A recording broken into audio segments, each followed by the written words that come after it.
Ooh. And we are live. What's up, party people? If there's anyone there, I think people should be there. Someone's normally hiding early. But we are back. We're here for Wednesday. What's up, Magic?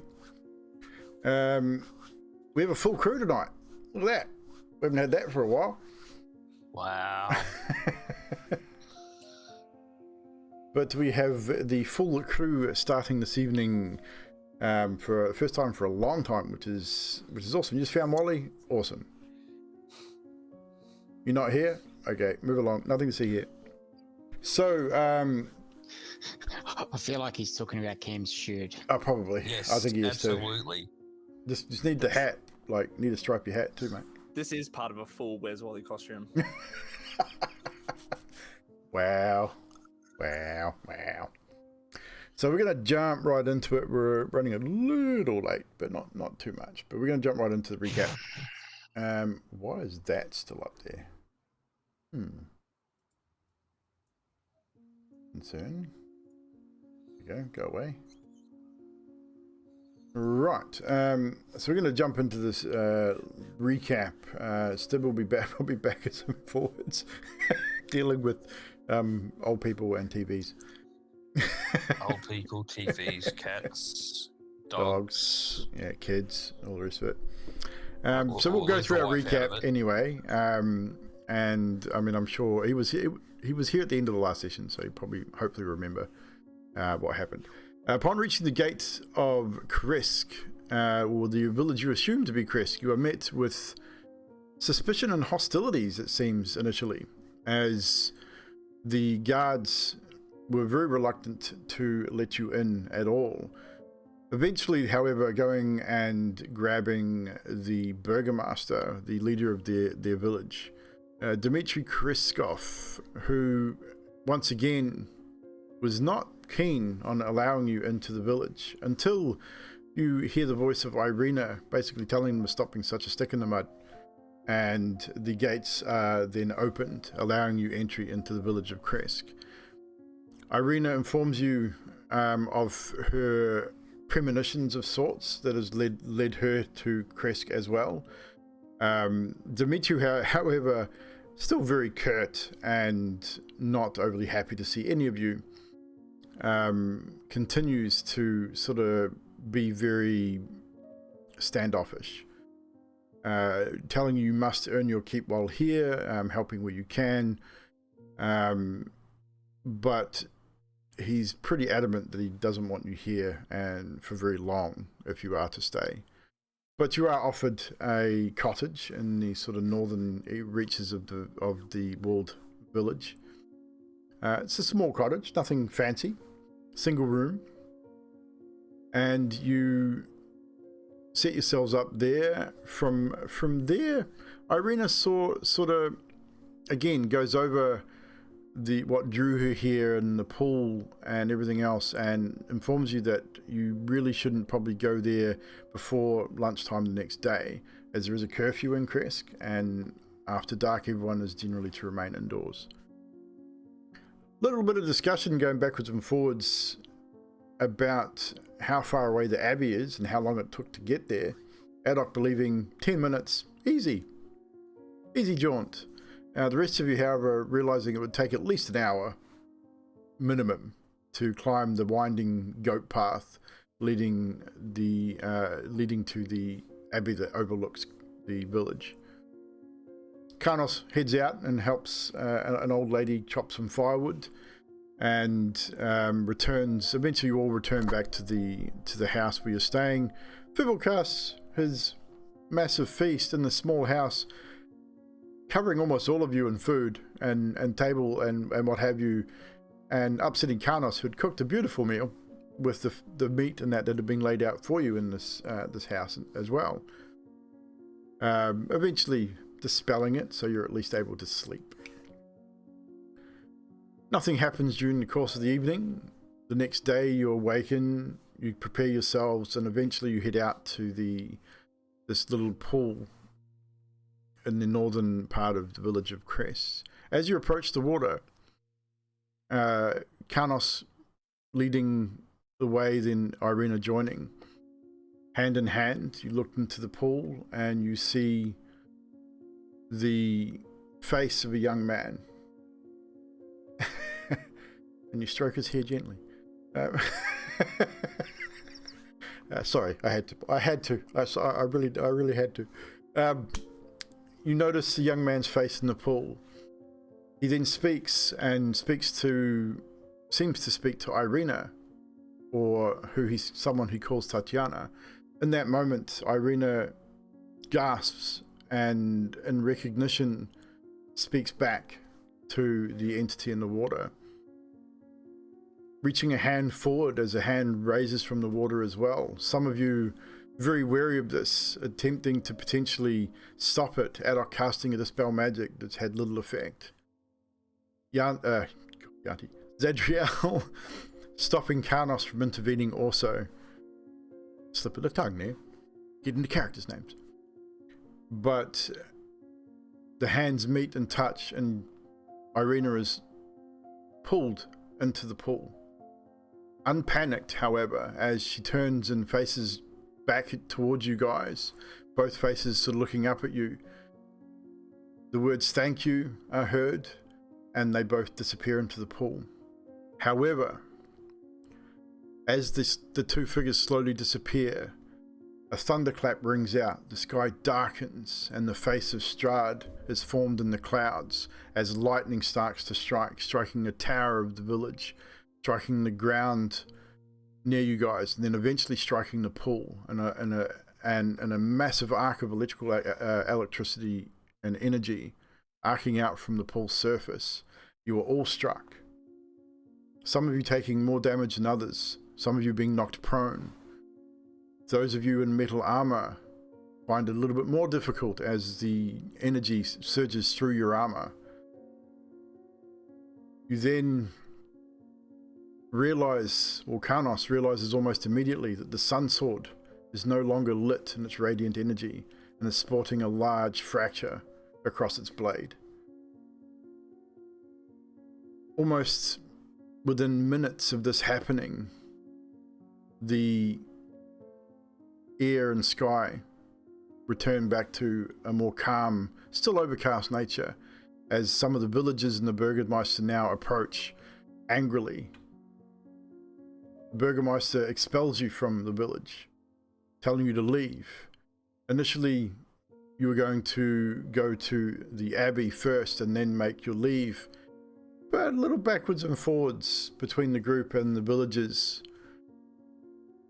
This was not going to happen, as you were then escorted from the village to the main gates. Once there, the gates were closed behind you. A little bit of antagonization from Adok, as upon leaving, putting the seed of doubt into some of the villagers' minds. You could hear the banter going backwards and forwards from behind the village walls. But you leave as asked, not wanting to possibly enter into a fray that may not be winnable on your side, no matter how dejected you might feel at this point. You then move away with your horse and cart and devise a plan to reach the upper cliffs of where the Abbey is situated. Fibble and Zadriel are able to fly, it seems. Zadriel naturally with her wings, and Fibble is able to utilize, I think it was by a potion from memory, the ability to fly, or something similar. And a plan was hatched that Timothy was to stay with the horse and wagon, and you were to use these abilities to gain access to the cliffs behind the Abbey, and then trek the shortish distance, maybe 300 or 400 feet, to circumnavigate the walls of the Abbey and try and catch up with the abbot, which was your intention, which you believe may hold the key to this spell that you found. I mean, you know you can cast it yourself, but it was difficult. The abbot may be able to do it more easily and may lead you to the gemstones you need to bring your companion back. And this is pretty much where we rejoin you guys now. We'll go back to our travel map. You have, got to find our map over here. So you're outside the village of Kresk. You're looking at moving up the hillside to the Abbey. Bring this down so we can see it there. Fibble has, well, you've all moved your cart and your horse and cart, and you've parked it up. Timothy's been ordered to stay. Fibble has utilized his potions or his spell. I can't remember exactly what it was. I'm pretty sure it was a potion that enabled you guys to fly, or at least one of you to fly, or two of you, or something. The smaller folk were able to be carried by the larger of the group. What's up, Reaper? So, with that, you sort yourselves, potions are down, or spell is cast, whichever it may be, and Zadriel unleashes her wings, which has been a while since you've used them, but they've returned back to that fiery red and yellow and gold that they once were, and not the blackened wings that had been apparent the last time they were used.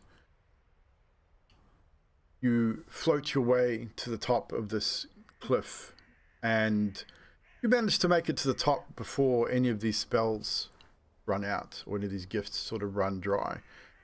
And you find yourself now in a heavily wooded area, seemingly alone, from what you can tell at this point.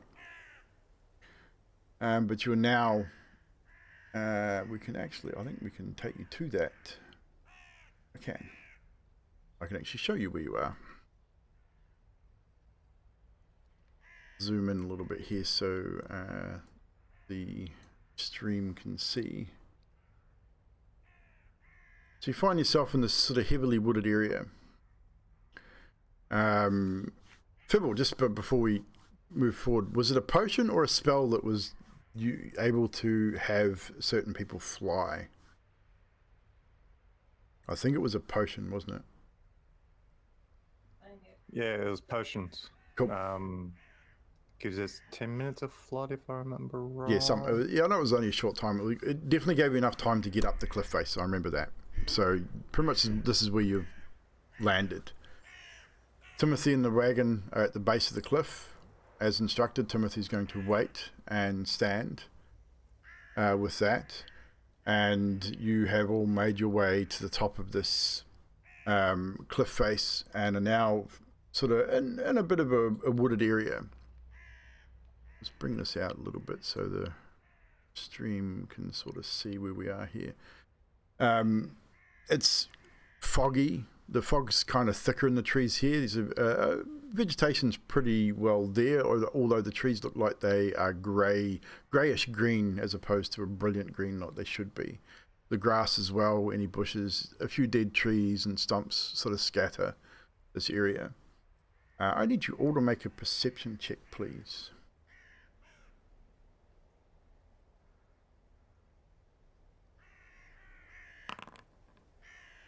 So we have Adok with a 7, Zadriel with a 4. Holy crap. Fibble with a 12, Skathis with a 12. Karnos, just waiting on your perception check, sir. Yeah, I'm gonna have to roll manually. My dice roller's not working. No problem. I might need to restart your 5. Might need to restart your D&D Beyond. Yeah. So with the 12s, I would say you're definitely able to see this. So you can Fibble and Skathis, you would see movement in the trees, and you would see over here a large a black furred wolf with a grey mane, like a grey streak across his ears and down his back. He seems to be sort of almost just standing, watching. Do I recognize the wolf as maybe from the From, encounter? you mean from the pack of werewolves, potentially? Yeah. Poor Reaper, you're ignoring him, Trashy. How rude. You look over there, and it's hard to tell from this distance. I mean, it's not far away, but you're looking at roughly sort of 40 or 50 feet from where you currently are, and it's through trees and bushes, and the grass is quite sort of tall in areas. Hard to tell whether it was any of those or not, but it is definitely large enough to potentially be a werewolf, although the werewolves did look different. You're not entirely sure, but it's moving sort of slowly. Its head's moving backwards and forwards, and then it sort of cocks its head up and sniffs the air and sort of stops, head facing your guys' direction. So Skathis and Fibble, up to you whether you say anything. Heads up, peoples. We have company. What kind of company? Four-legged variety, maybe. Well, my beautiful sword is down, so I shall pull my axe out to be ready just in case. I mean, we could always throw Adok out there. That may help. I don't know. So as you're watching it, Skathis and Fibble, you watch it move slightly to one side, sort of just slowly, like it's not moving very quickly. It's definitely watching you or casing you, whatever the case may be, but it's just sort of moving slowly around. Doesn't look like it's trying to flank you or anything, it's just sort of moving slowly and keeping its eye on you. Its head's low, its ears are back, it's not growling. Zadriel would like to use her lay on hands to heal herself because she was badly burned by lightning. You were indeed, and it's still early afternoon. You're only about an hour after this incident. So, yeah, you're about 1:30 in the afternoon. So, lay on hands for Zadriel. Yeah, I'll do 46 because No that's worries. all I can do. Noted. Karnos, what is Karnos doing as this wolf slowly starts to sort of move? Yeah, I just, with the words of Skathis, I bring my axe forward. I call out, I can't see this thing because I've low perception, but I call out to Skathis, friend or foe, give him some sort of indication. If Skathis pointed it out, you would, even with low perception, you'd now sort of see the movement and see how big this thing is. Because he definitely called it out, I'd say he would have pointed in the general direction. So you'd be able to see it moving. Yeah, I'd call out friend or foe, and I would remove one of those potions of healing I put on my belt last game and take that while I'm waiting. No worries, you do so. And no response from this creature. It just seems to, again, head down, ears back, just watching.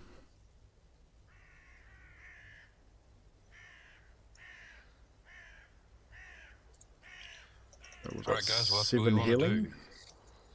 do? Some healing damage to Mr. Karnos. You really need to get up that cliffside. Maybe we just warily go around and see. I think that would be a good idea. Why don't we just kill it and move on? Or that. I mean, the last wolves we ran into talked to us, so. Yeah, Well, this this one's not doesn't seem talking. to be very talkative. Yeah, it's at that point you hear it growl, a real low guttural growl. And it's definitely looking not like it's not charging, it's not super aggressive looking, but it's definitely aware you're there. It's growling, and it's almost like now it's starting to almost circle back the way it just came. Never trust a lone wolf, though. They don't usually travel singularly, right? Oh no. So there's probably more somewhere. Yeah, shall we just keep moving like you say around and see what he does? I think that'd be a good idea. So you are going to start to move. Yeah. Yeah. You take who's moving first? Adok. I will. I was just gonna say I'd like to do something. What would how you far like to away do? is this wolf? It's about 40 feet. Okay, great. 30 feet away, I would like to try and just sleight of handedly cast minor illusion. And what this minor illusion to be, or sorry, what I should say is hold the cantrip minor illusion. That if it starts, the wolf starts to charge at us, I'd want the head of a zombie in this minor illusion to come up from the ground. Give me a marker where you want to cast this illusion if that happens. So you want to hold a spell. Whereabouts you're going to hit it? You should be able to ping the map. 30 feet of, yeah, I've got 30 feet of range. So if we start moving, the wolf starts charging. So About there, right in front. So in between you and the wolf. Okay, cool. Yeah. So you cast and hold the spell. If you want to do it stealthily, sleight of hand, because it does have somatic components. It does, yeah. Okay. I got a level 12. As far as you know, you've managed to cast the spell and hold it. Preparing it, ready to release it. So who said they were going to move first? Skatus.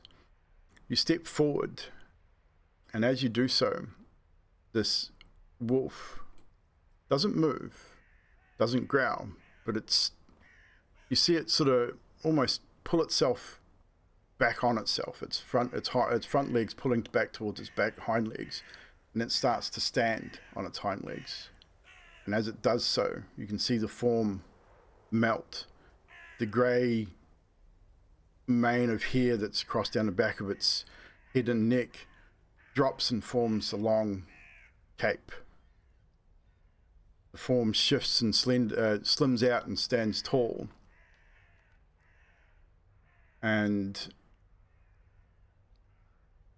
in its place,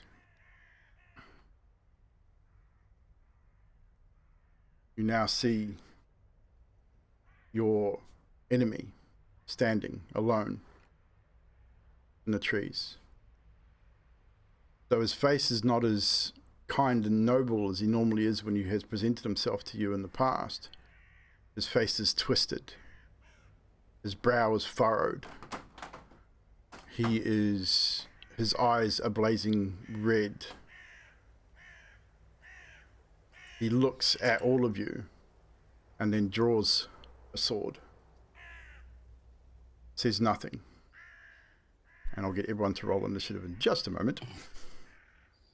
1 second here. I think Strahd may be upset a bit. I really wish I kept that dispel magic thing handy. Quickly roll them. Okay, so I will get you guys to roll initiative now, please.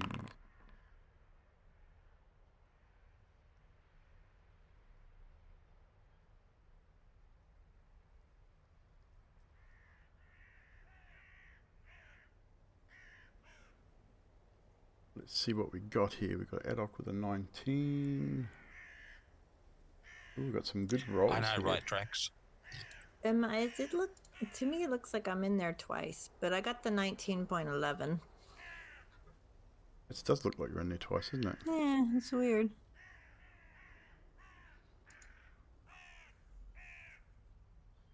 I can fix that. We had some extra combatants in there for some reason. So what did you get? Sorry, Zadriel? I was the 19.11. That was me at the underneath. Oh, you are there. Why is that yeah, in there the top. twice? Yeah, I've got like a token, but I've also got a picture. So yeah. That's weird. I wonder why that happened. It's okay. It is, yeah, we'll figure it out. Yes, he does. What's happened there? Oh my god, I just deleted everybody off the fucking map. Adok, star jumps. I'm sorry. I feel responsible. I'm sorry. No, I think that was me. Like I fucked up. But that's fine. I can re-add these guys.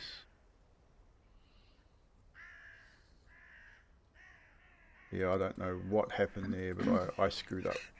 That was me. Yeah, and I'm not there anymore. So.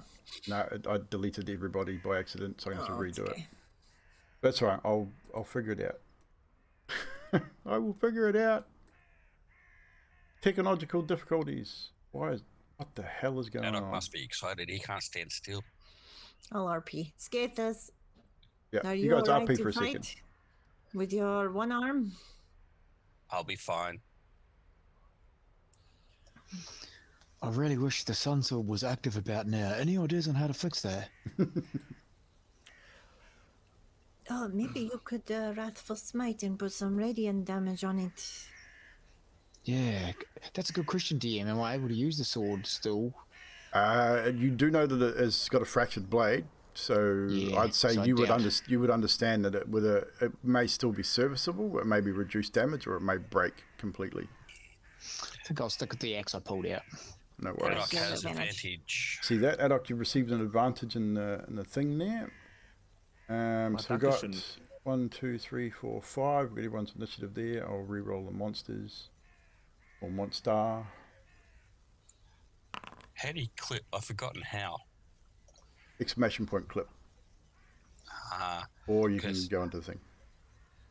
cool. There's a section I want to clip. Exclamation point clip will do just a minute on its own. It's a native one, but you'll have to click on the clacker board on the video Yeah. to select a particular point. Right. So I think we're good there. So sorry about that, guys. So we need to do this first. We have our initiative, and unfortunately for you guys, Strahd gets the initiative.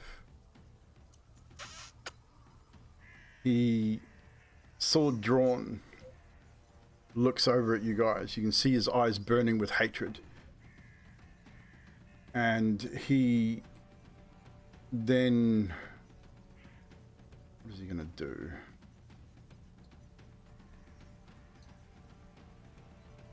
You see him wave his other hand, and he starts to shimmer, and then his body splits, and 3 more Strahds basically appear around him, just shimmering. Like, the casters in the group would probably understand what he's just done, but he has cast that, and then he pretty much circles around and disappears behind a tree. If you can see him, you can see him. If you can't, you can't. Based on whatever you can see on the map. But he circles to sort of put himself in a position where not all of you can see him.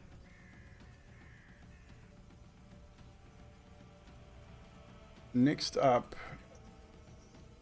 is something you cannot see right now.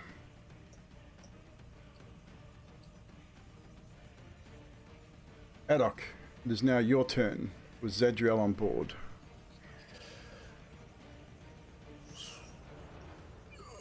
All right. Okay, I'm just going to back away very slightly towards Zadriel as I'm saying that, and as I do, I'm also going to say, I do think that we should probably start running towards the abbot. And for my action, large? I'm going to throw down a miniature wooden cannon and then make it enlarge and grow into a medium-sized cannon of healing. Cannon Shield of which healing? I think it is. Shield cannon, I believe it is. So we're going to put your cannon down. You can now move it wherever you want it. And then I'm also going to... I think we decided that I can't activate it on the same time as putting it down, correct? Unless it states otherwise. It doesn't. It says I can move it on the same time as, but it takes a full action. To Yeah, do so it. if it's a Then I full have got action my to bonus replace it, then you won't be able to use it till next turn, yeah. Yeah. Okay. Yeah, that's fine. So bonus action? Well, it's a bonus action to use Okay. it. So if you've got an action, yeah, if it costs an action to use it, then you can use it as an action. It's up to you.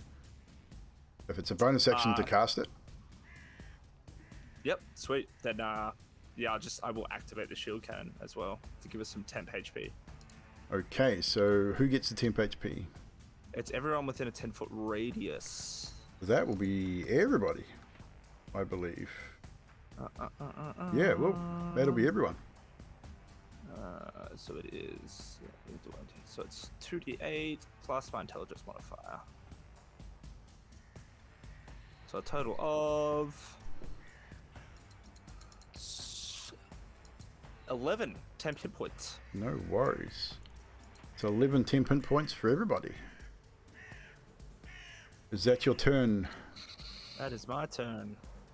Next up is Zadriel with Karnos on board. Zadriel, how far away is he? Is he within 60? Yeah. He will be within 60 feet, yes. I would like to use my divine channel divinity to abjure enemy. Fiends and undead have disadvantage on this saving throw. It's a wisdom save. Wisdom save, no worries. $21. Okay, so he succeeds, but his speed is halved for 1 minute on a success. No or problem. until he takes damage. Not a problem. And for a bonus, I'd like to cast Hunter's Mark on him. No problem. And I will move to behind a tree right here for cover. Oops, I'm still on my measuring stick. So I'm right there. So, And that's me. Hunter's Mark lets you know exactly where he is. Not a problem. So his movement speed will be halved for 1 minute, you said? Yes, Or until he takes damage. or until he takes damage. Karnos, you're on board. Fibble, you're up after that. Karnos will. He sort of looks at the group and says, "All right, team, this is us. Let's take him down. I pray that the DM is with us this day." And I cast Bless on everyone. No problem. So everyone gets bless, Everyone gets Bless. including yourself. Let me just double check. 1, 2, 3. No, not myself, just them. Just them.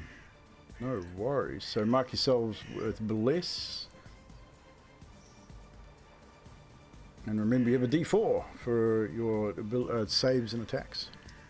Attack rolls and saving throws. And then with that, Karnos is going to move across this way until he can get a sight of this guy. There. So I'm just peeking out behind the tree so I can see where he is. No I'm worries. not going to move any further at this point. Not a problem. Is that your turn? That is it for Karnos. So, Fiddlestep, you're up.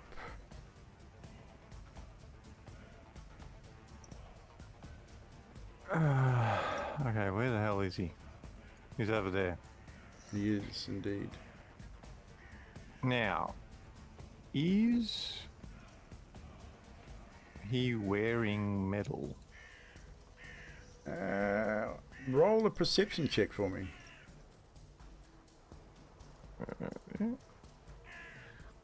23. 23. Let me see what he's got on his armor here. As far as you can tell, he is not wearing any metal armor. But the sword would be metal.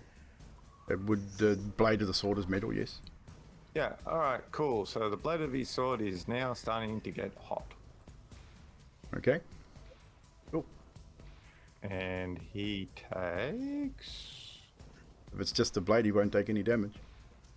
It would be... the metal would all go down the full handle as well. If it's a wooden handle, the wooden handle will catch a light. Not if it's a magical sword. Doesn't make a difference. It's heat metal. The spell we'll itself. see. What's roll the So- damage? 14 points of fire damage. Duly noted. Anything else? At the present moment, no. No problem. Who's next? That one's next. This one will now become visible. The Carnos, from behind the trees next to you, a vampire spawn, you've seen these before, steps out Yep. and approaches you and makes an attack. It will make 2 attacks. 19 to hit. 19 hits. 7 points of slashing damage as it rakes across you with its claws. Second attack, 14 to hit, which I believe will miss. No, I lift the shield up and block the second attack. No worries. Again, double claw rake, reaches out with both its hands. First one finds the kink in your armor, so to speak, and scrapes across maybe your forearm.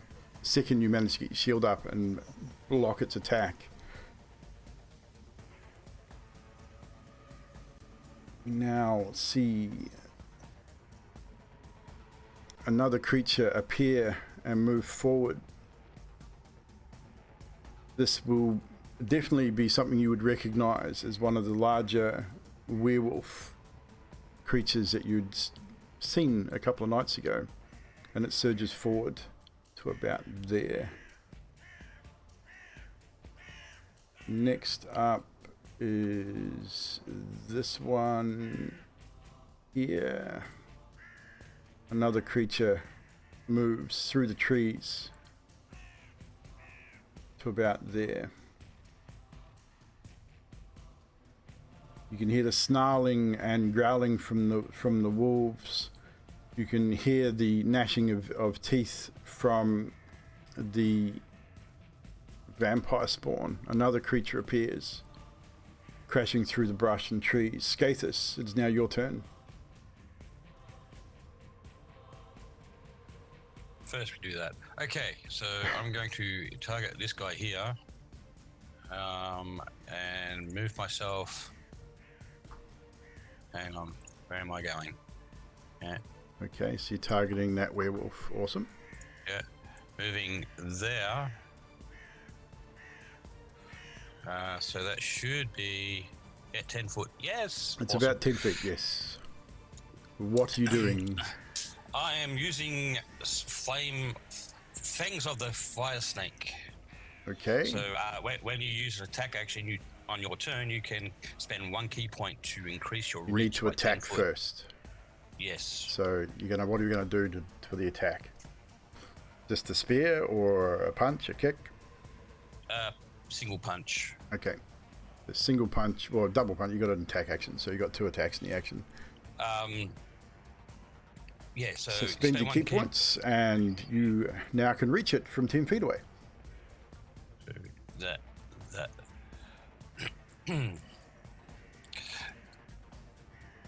Yeah, and I'm not going to hit it. A 10 will miss, unfortunately. Your second attack, And Don't forget your you D4s. got a D4 as well, dude. yeah, even if I get a 4, I don't think I'm going to hit it. Anyway, I'm doing. Try it. You've got to roll your D4, dude. Don't ever not roll a dice. Never ever not roll a rolling dice. See, told you. 11, Alright, so- 11 will hit it, funnily enough. Wow. So listen to your DM, roll your Okay. dice, and run with it. So, now that I've hit, What is your damage? it is fire damage, not bludgeoning anymore. No worries, roll your fire damage. And hit with the attack deals fire damage instead of bludgeoning, and if you spend 1 key point when the attack hits, it also does an extra 1d10. So I've You're gonna only spend. You're gonna spend the extra key point. Yep. Okay, so roll your damage, please. So that's the bludgeoning, which is 10 plus. What's all fire? You said yes. Yes. So roll your extra for your extra key point. So 19 fire damage. 19 fire damage. Well done. It howls in pain as you unleash this energy. The monk in you, even with one hand, you summon your key energy and you punch forward. The flame fist leaves yours and slams into the chest of this creature, reeling it back half a step and then a second across its face. And it leaves a smouldering, singeing sound and smell in the air as you hit it. And seeing how that was my first action. No, that was your 2 attacks. Oh, your first attack, sorry. You need a second attack. First, yeah. So I'm It's not spending natural, another it's key attack. point. So spending key point again for the reach. You don't have to spend it again for the reach because you're just taking the attack action. Your reach is increased for that attack. 12. You can spend another key point to increase the damage, however, a second time.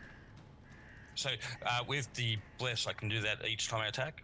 Yes, it's a d4 each time. Okay. So that's 16 to hit. That'll hit.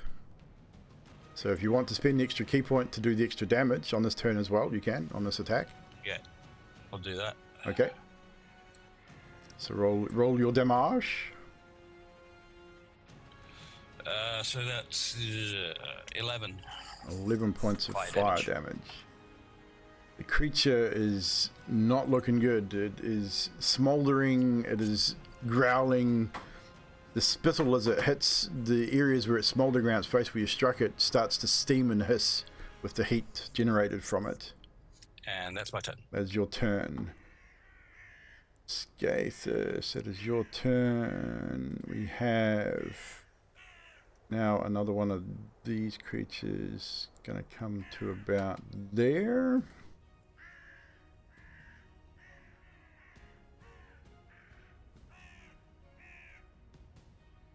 And we're now going to go to here.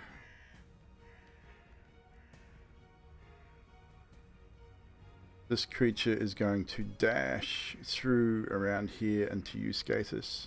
It will not be able to make an attack, however. We're now back to the top of the initiative. Strahd himself, looking at his blade in hand as the metal starts to heat. He discards his weapon, just drops it on the ground. He's not worried about it.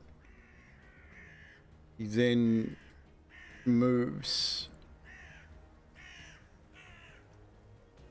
to a better position. He looks out. What do I need? I need someone. Who do I need to do something here? I need Adok to make a wisdom save, please. I believe. Let me double check. I got a 17. Do I get Zadriel's boost? Are you within 10 feet of Zadriel? I don't think so. No. So that would be a negative. But you are blessed, so you get a d4. Oh, I got a d4. Thank you, Carlos. Oh, please be a 4. Thanks, Adriel, for remembering. Oh, I won. Yeah, I got an 18. You failed, unfortunately. I have 1 inspiration. May I use it, or is it too late? It's a saving throw, right? It's a saving throw, yes. He can also use his Flash of Genius as well. Can I use it on myself? Yeah, it's a reaction. Oath. I'm going to use that. Okay.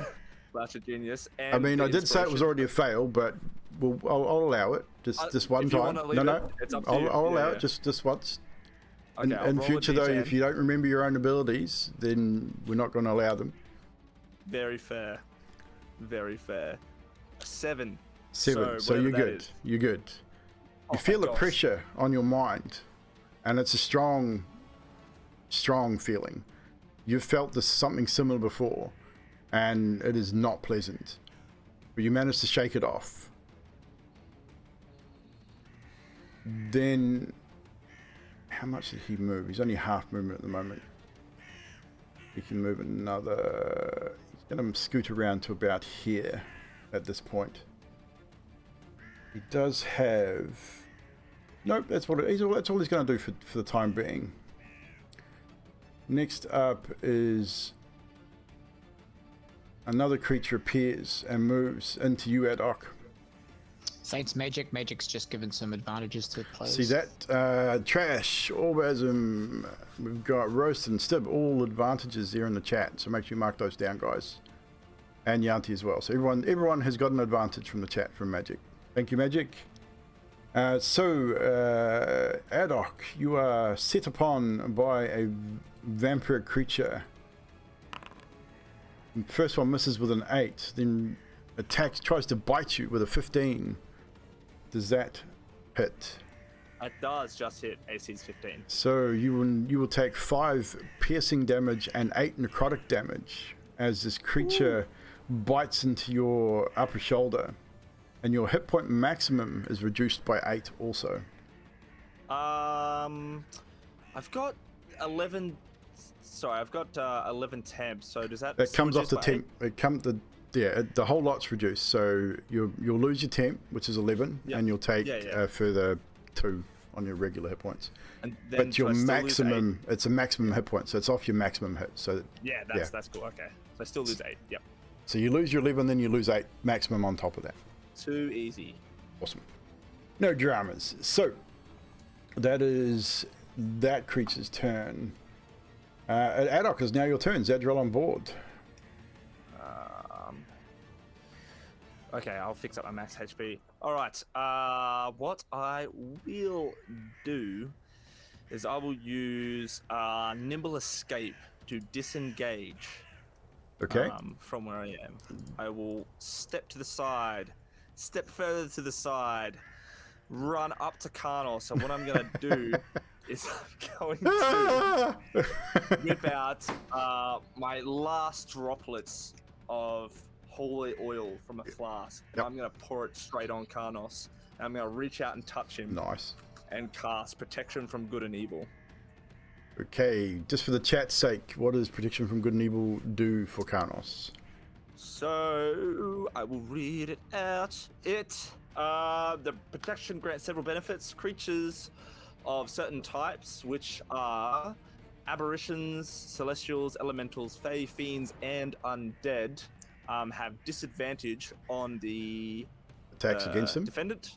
Yep. So, The target also, which is Karnos, cannot be frightened or possessed or charmed by them. cool. And I believe that is it. No. Oh wait, sorry, no. The target has advantage on attacks against. And how long is it concentration? Concentration 10 minutes, so I'm concentrating on You are it. concentrating. I'm Make probably note gonna of get that. hit. Yeah. Make note of Yeah. that. You are indeed concentrating. Is that your turn? That is it. That is actually it. Yeah. No So- worries. Zadriel, it is now your turn. Karnos, you're on board. Zadriel lets out a battle cry and runs straight to Strahd. No And I problem. will do the highest divine smite I possibly can. No problem. So, Natural 1 on the attack. can I use my advantage? Not on a natural 1, unfortunately. Alright. A natural 1 is a Second. natural 1. Your first attack, he just deflects with his own arm, just deflects it to one side and just doesn't grin at you, but grits his teeth, shows his teeth and his brow, forehead, his eyes burning red, and just looks at you. An Alright. eternal hatred. Second attack, please. Second attack. Plus my bless. You got a bless, so don't worry about. Don't forget about your bless. Which is my default. Oh, to 19. 19 is exactly what you needed. Whew. You Okay. you managed to strike with the second of your attacks, pumping a Yeah. divine smite into it. Yep, so that's third level, plus I have improved divine smite, so that's 5d8. Nice. Radiant, plus my hunter's mark after this, so 26 radiant, No And- problem. 26 radiant. 1 for my hunter's mark. No worries. So 27 total damage. However, you... I need to roll a dice here because he has a mirror image up.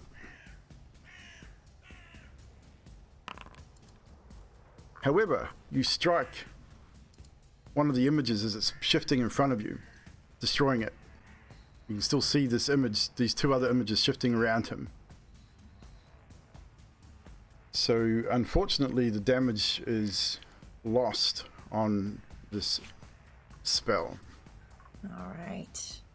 And I forgot to roll it before you, as you hit, but I think that's all. is that all you can do? Yes. Carnos, your turn, sir. Fibble on board. Right-ho. So Carnos has this thing in front of him, You do. which is... Oh, no, You could probably hear and see the one to your right as well. And I feel from an this position augmented here. boost. I feel an augmented boost from my friend Adok, who has doused me in holy water. He has. I take a strike at this creature in front of me. Which you will have advantage on because of the which I spell have advantage. that is So with my currently on you. battle axe at advantage. I'm using it one-handed because I have the shield up. No worries. That is a 20 to hit. That will hit. I'll And I go will- ahead and roll an extra d6 radiant damage as well because of the holy water that has been now covering you as well. Roll me slashing, which is 11, and the extra d6 is a 6, so that is 6 radiant, 17. 11 normal. No worries. The creature takes the damage and you hear it sort of bone crack as you strike it with the heavy blade of your axe. It doesn't seem to be bothered too much by it. Stands its ground. And then as my bonus action, I will do it again. Rolling at advantage. Thank you, Adok. Natural fucking 20. Natural 20. Well I do a done. big reverse spin. I aim straight for its waistline as I sort of duck down, which is, and this stupid system wants to make it do it its way, so I'm just going to, So, I'm just going to click it and roll that out of the way. yeah. And it's Right, roll and it then I'm manually. going to do it. So this will be So, eight eight. static damage, correct. and then roll on top. Or 8 plus your modifier, then roll. So that's It's got the 13, 6 there, so 21 Yep. total damage. 21. And we're an extra doing d6. as Yep. well? Well, we'll do that for at least a round. Okay, another one holy damage. So 22 radiant damage. The creature's, you've opened up a pretty good wound as your newfound speed, shall we say, or the ability to know where to strike these creatures as the spell has given you an insight into the undead. And you manage to strike out. And I cry forth, "Come get some vile demons of Strahd!" And boy, I wish I had the sun sword. Is that your turn? Yes, I can't see. I think I will stay there and take these two on. No worries. Fibble, you're up. Alright, so I cast haste on myself, Awesome. and then I pull out my rifle and I shoot at Strahd. Awesome. No worries. So you will get 2 attacks in your attack action because you are Nah, hasted. just one. Oh, just one? Doesn't give you the extra attack? Yeah, it would, but it takes me a action to actually reload. Ah, okay. So Fair call. 19 to hit. That hits. You are also blessed, so don't forget your d4. Oh, okay. Yeah, okay. But you so, still hit, so you're good. I'm going to roll it anyway, just for the fuck of it. So that would have been a 22 to hit. That definitely hits. And 16 damage. 16 plus... I need to roll a d6 here. You do hit Strahd. Yeah, Strahd and Zedril have to make a dex save. DC... 1 second, I've forgotten. Dex save, no worries. Save of 21. Yeah, you passed. Save of 24. Yeah, you passed. So that's okay. So what was the initial damage? 16? Yeah. So he Think. does take that. Yes, Although he's it doesn't seem to hurt him very much, he definitely takes the damage. Zadriel, you see the bullet strike, and it strikes Strahd. It doesn't hit one of the images. Doesn't even flinch as the bullet strikes him. His eyes are fixed on you at this point. He is not concerned with anybody else. And that's it. That's it for you, Fibble. No worries. You're not going to move? Now I've got a line of sight to him, so I'm Okay, cool. happy with that. Next up is this creature's turn.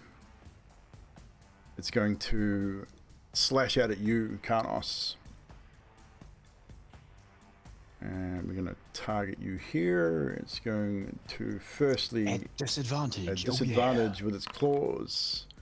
An 11, which misses. That misses. It's going to try a bite now instead as it grabs forward. It grabs at you and decides to bite at your face with a 20 to hit with a disadvantage. The 20 hits. With that 11 that misses, I'm going to use my reaction and riposte. No worries. Resolve your riposte first.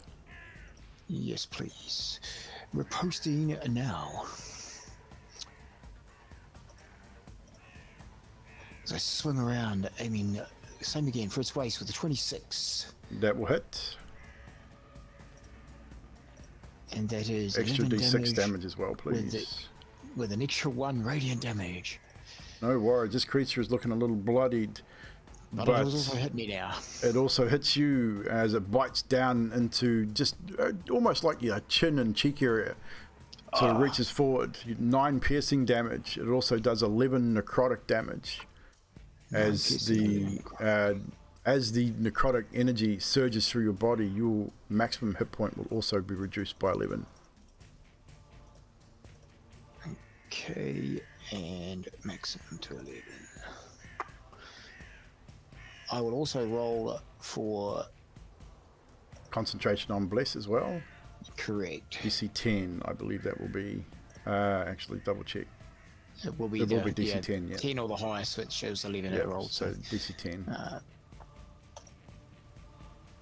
No problemo with that. 22. No worries, you're good. Bless remains. If you are concentrating, mark yourself as such. Thank you, people. I see that. Awesome. Yeah, I tried to look for it before. What does it look like? I'll mark it for you if you like. It's a brain with like a circle in it. Yep. The I got arrow you. I circle. got you there. Oh, sweet. Cheers. So yeah, so that is your turn. Next up is this creature's turn, who moves into you, Skathis. Now will attack you with advantage because of pack tactics.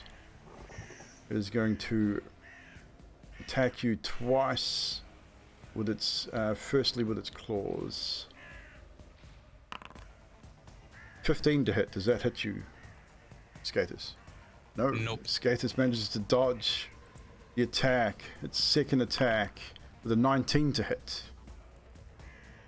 I believe Yeah, that does alright. hit. So you take 5 slashing damage from this creature.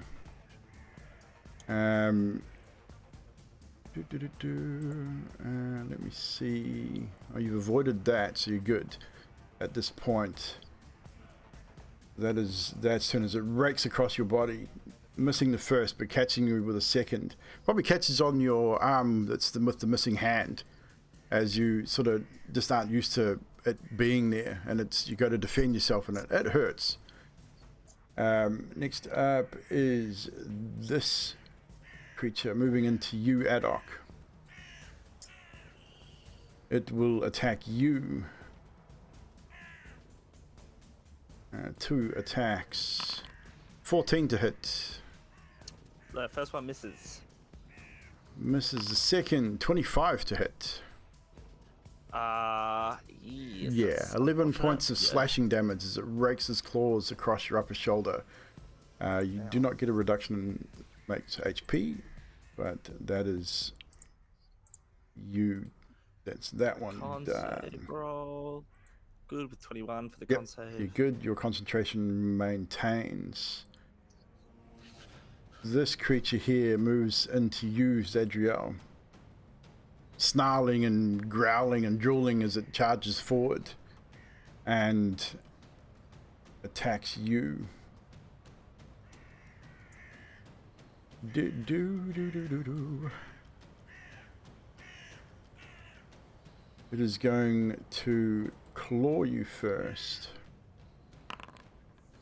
Misses with an 11. I should actually need to roll that advantage. There's an ally there. Still misses.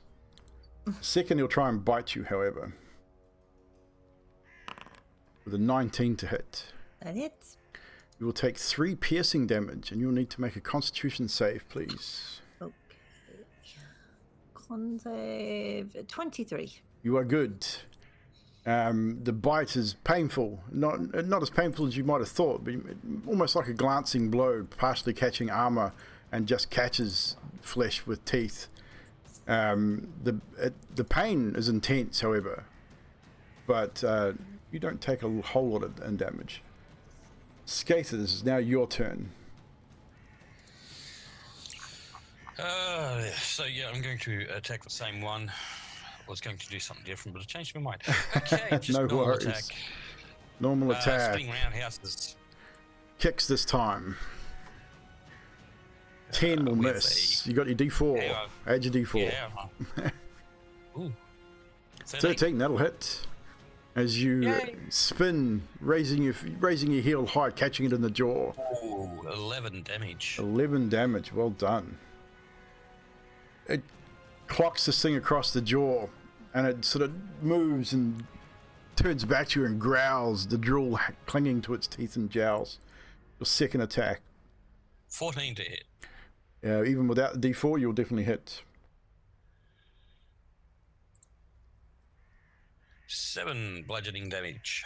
7 bludgeoning. It is not looking healthy, but it is still standing. It's looking a little And woozy on that's- its feet. But that is it for you. So this one, his turn comes into here. Next up is this werewolf. Turns to you, and once again, Skathis, you're it. First attack with its claws with an 18 to hit. Yup. 7 slashing damage. And it reaches out to try and bite you with a 12 to hit, which I believe misses.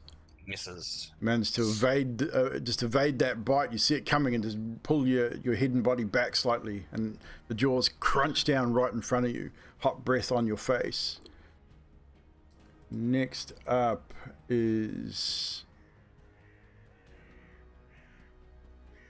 this one here, who moves into sight. Moves in between trees here and manages to make contact with you, Karnos. At disadvantage, however, it will attack you. Firstly, it will try and claw you as it reaches out with its gnarly hands, missing with a natural 1. I'd like to think I dodged that gracefully. You did, indeed, very easily. You saw it coming and just moved with precision. Its second attack, we'll go claws again on this. Disadvantage with a 23 to hit this time. Woohoo! That's a good disadvantage. It is a good disadvantage. You rolled a 19 and a 17, so Nice. 6 points of slashing damage as again finds flesh through the armor, manages to breach your defenses with the shield. Next up, we have another creature appears, surges forward past the trees here, moving to a position there.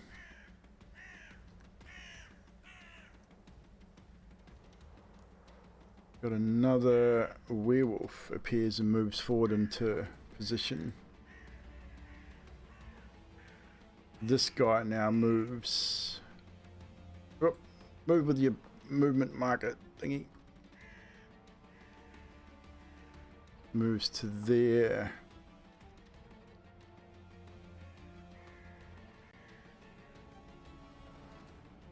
Now have another one moving to there.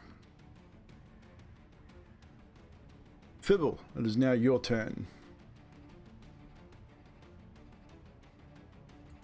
Alright, so with a swift action, Fibble would reload and fire at Strahd again. No worries. Why have I got you, D? I got you twice for some reason. I'll let you take your turn. Bugger it. So 23 to hit. That hits.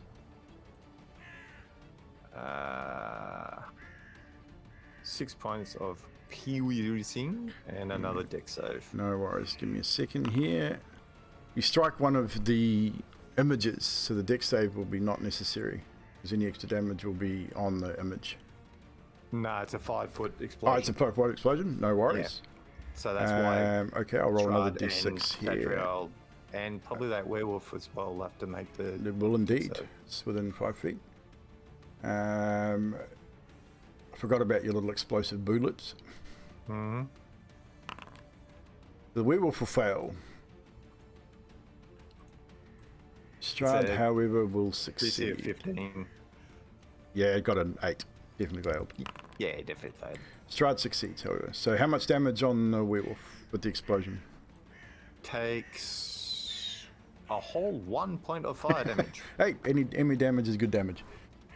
So 1 point of fire damage is the Zadriel will make dex save as well. Yeah. So dex save, Zadriel, please. 23, you're good. You managed to hold your shield up as you hear the report of the rifle. You know what's coming. So you prepare yourself. Is that your turn, Fibble? That is it. That is it. Back to the top of the initiative order. Actually, before the initiative order, Strahd is going to use a legendary action.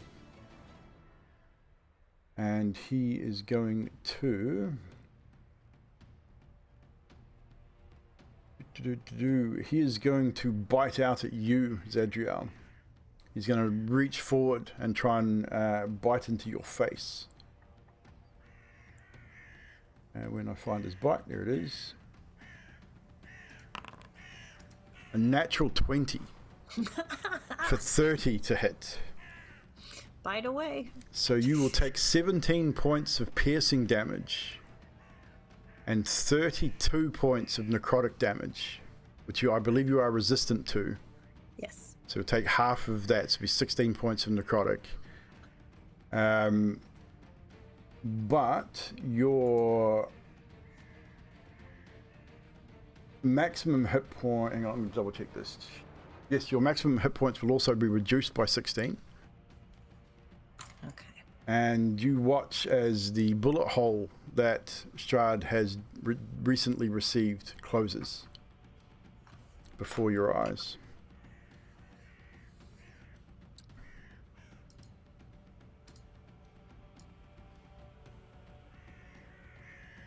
And that is his legendary action. Is now his actual turn. He is going to cast a spell. He's going to cast it at that level.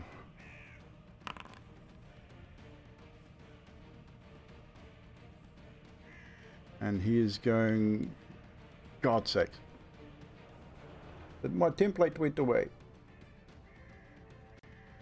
I can redo it.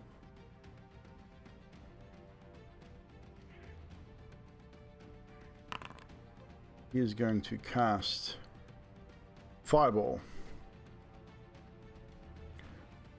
on that area there. So all of you in that area, including the vampire spawn, will need to make dexterity saves, please. DC 19 is what you're looking for. You still have bless? If you've got bless, you got a D4. Fibble, you're good. You'll take Yeah, half but don't forget damage. you guys advantages from magic too.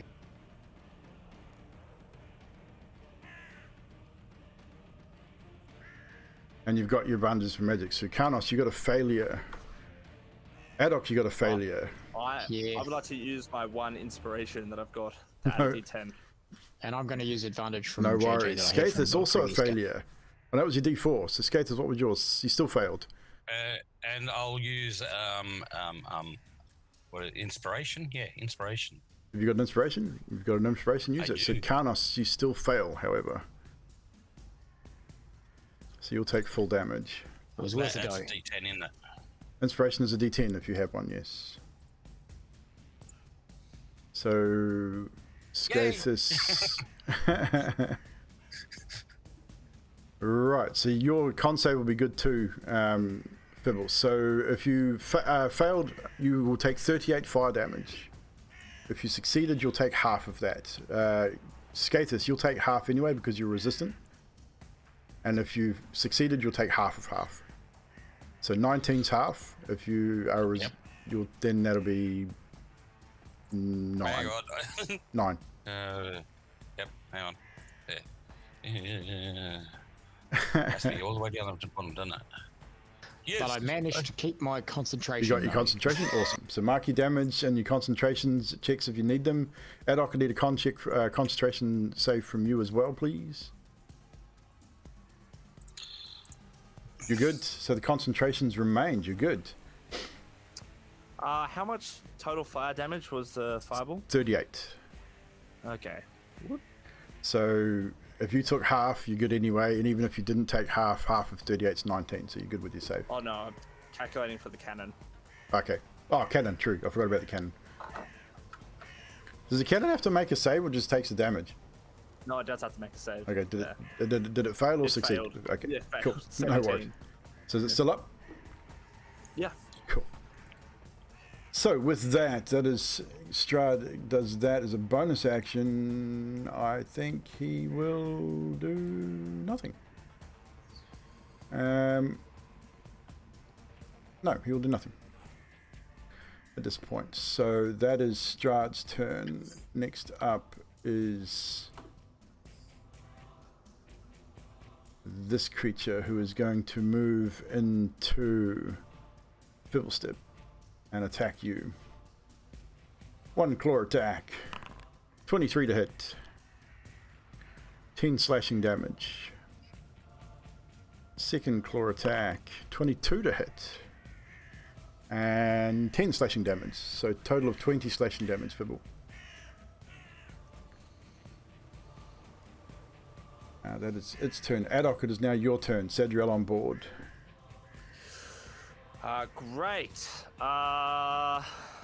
Okay. This little dude is gonna walk up to there. It's got 15 feet of movement. No worries. Going to activate it for 10 hit points, so 2d8. No worries. So everyone Plus within 10 intelligence feet. modifier. So that'll be Karnos, Adok. Scathus will be just outside, as will Fibble. 10 temporary hit points. So Karnos and Adok 10 hit points. Ooh, Do they stack? No. No, I didn't think so. So yeah, if you had them before, you'd only go up to the 10 if you had any before. I really wish they did. Do you want to make that rule? No, That'd be great. No, we're good. I'm fine. Okay. When we get to the top of the initiative next time, if you guys want to take a break, let me know, and we'll take a short break. Otherwise, we'll just keep going. It's up to you. Okay, so I believe, and then what I would like to do, that is a 15-foot cube originating from me. I will, at a as I go down, as a 3rd level, cast Thunderwave. Thunderwave, no worries. What's the save for Thunderwave? 16 con save. 16 con. This one fails. This one will just catch the outside of it, so I'll make a save anyway. And that one will definitely fail with a natural 1. Okay, so the ones that failed take a total of 20 points of damage and are pushed 10 feet away. Push 10 feet away, in which direction? Just away from the caster, yeah. Okay, so we'll move them to 20 the ones feet. That did, 10 feet, and 10 the ones feet. that did succeed take half as much damage, but it's 20 in total. 10 feet away. I don't know if does Karnos get an opportunity of attack for that? He or will not? indeed. So you will get an opportunity to attack on one of those. Excellent. So The your one that went your choice to which north. one? The one that went to the north sort of the map for me. That one there. Yeah. Okay. I will make opportunity attack. I believe I'm still at advantage. You are still at advantage, indeed. 20. That will hit. And 12 slashing and 6 radiant Nice. So 18 total. as it exits my range. No problem. It's definitely taken a bit of damage there. Your radiant damage is now subsided. Just so you know. Good as gold. Is that your turn, Adok? As your No, I would- Thunderwave rings out. I would just move 5 feet to the side if I can. I don't think I can. I'm at 3. I can. Fantastic. You can if you want to move. That is me. Right. As the Thunderwave rings out and subsides, next up is Zadriel with Karnos on board.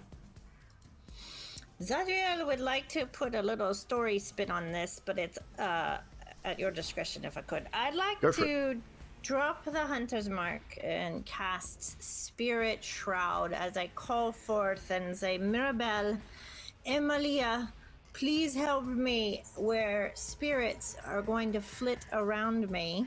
Yep. And that causes any attack I make to make 1d8 radiant, and any creature that takes this can't regain hit points until the start of my next turn. Okay. Cool. And their speed is reduced by 10 feet in an aura of 10 feet around me. So I'm going to cast that. No worries. Then I'm going to try and Divine Smite first level. So is it a bonus action to cast the spell or an action? It's a bonus action. Bonus action? Awesome. Yeah. So attack him and drop a Divine Smite into it. Go for it. 27 to That hit. hits.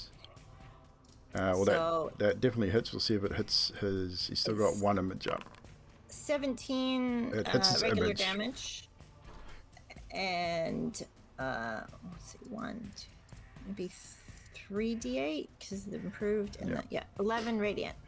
So once again, you find the image, the final image that he had up with that attack. So he takes no damage, All right. but the images are now gone. All right. Second attack, I'll just do another first level. No worries. 22 to hit. That hits. And 20 regular damage. And 19 radiant. No worries. The radiant damage sparks out. Did you get an extra? It was an extra D8 for the Spirit Shroud. It's extra d8 because it's undead, and extra d8 for Okay, improved cool. smite. So Does the Spirit Shroud give you an extra D8 on all attacks, Oh, or it just did. yeah? So It roll a did. D8. Roll a D8 as well. Just wanted to make sure you were getting the most of your damage.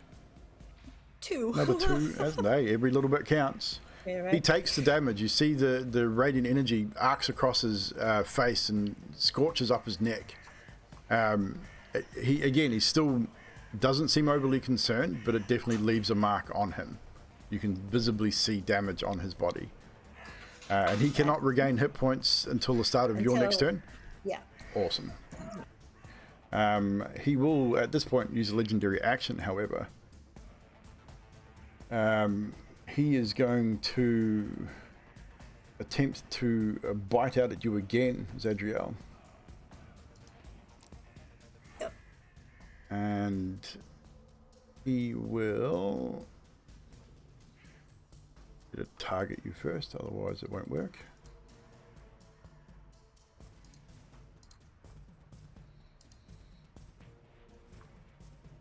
What's going on here?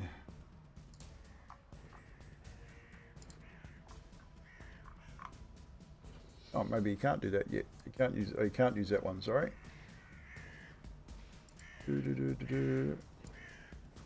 Which one is it?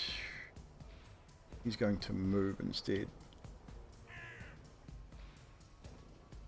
He can only move that far, but you do not get an attack of opportunity because of the legendary action that he's used.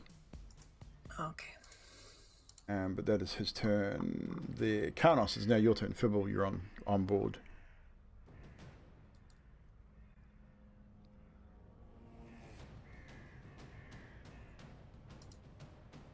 Carlos, you You're muted. Muted, sir.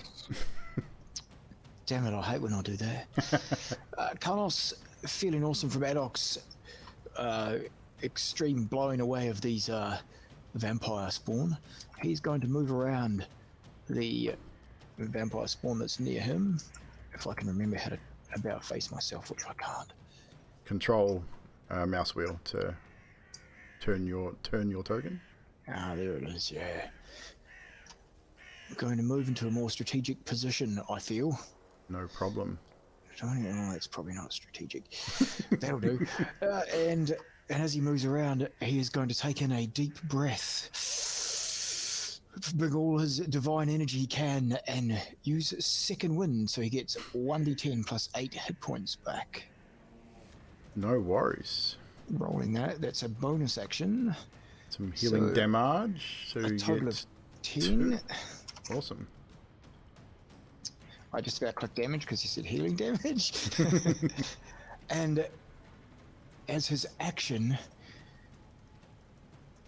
bonus action, because that's my special ability, and as my action, I am going to say to myself, DM, grant me some relief, and I'm going to cast Cure Wounds on myself. No worries. Cast away. And that's for another 6 healing. That is much better because I was very close to not being around. Another 6 healing damage to Carnos. And is that your turn, Carnos? And I'll just use my free action to say, all right, everyone, let's not get hit by another fireball. And that's it. Fiddlestep, you're up. Okay, I'm gonna put away my musket. No worries. And I'm gonna look at this creature that's right beside me. And with both hands, I'm going to hold them out and one after another cast Firebolt at it. Hasted action. I love it. So that would be a 22 to hit. Yeah, that hits. 14 points of fire. No worries. And the second one is 24 to hit. It hits. And another 9 points of fire. No problem. Firebolts strike the creature point blank. I mean, technically you're supposed to be getting it at advantage, but a disadvantage, but fuck, I don't care. Combat caster. Are you a combat caster? Yep. Oh, did you go Warcaster as a feat? Yep. Ah, nice. Yeah. I haven't looked at your sheet for a while. Yeah, that's the only reason why I did it, because I couldn't do it. Yeah. That's cool. Warcaster allows you to fire it without the disadvantage, which is awesome. So yeah, both fireballs slam into its chest. Then I'm going to disengage, because that's what I do. And go. Can Artificers disengage as a bonus action? Or do you have Nimble Escape? No, I don't have Nimble Escape, but I am hasted, so you don't get the opportunity to attack anyway because you're hasted, so that's cool. Yeah, so it's awesome being hasted. It is. So you manage to move in such a speed that this creature does not get an attack of opportunity on you. Yep, and I move over towards the tree. No worries. Duly noted. Duly noted. Is that your turn? And that is my turn. Cool. Next up is this creature here, who is going to continue wailing on you, Carnos, albeit still at disadvantage. Alrighty then. We're going to go... It's just going to start biting at you. 19 to hit. 19 hits. 7 points of piercing and 3 necrotic, and your maximum hit points is reduced by the amount of necrotic.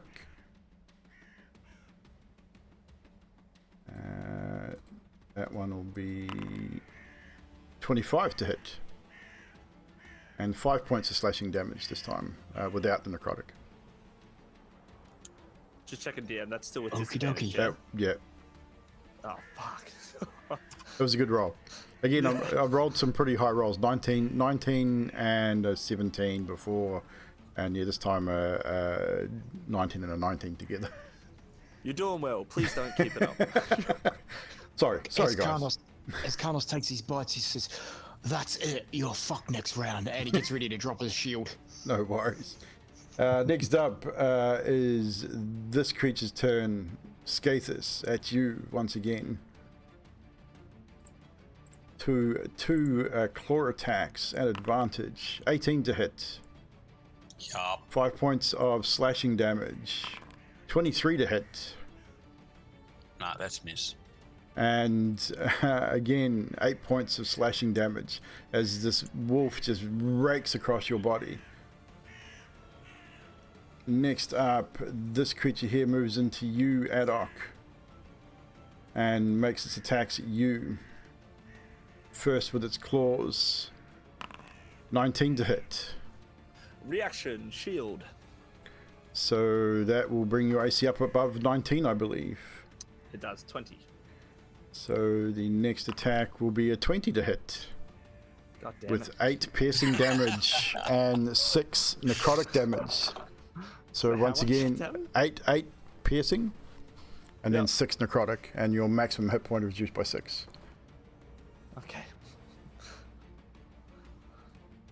Next up, again, the creature just comes in, rakes across with the claws, and then bites into your exposed hand as you go to defend yourself. Zadriel, this wolf, attacks you. Firstly with its claws, with an 18 to hit. That is my AC. 8 points of slashing damage, as once again finds the chinks in your armor.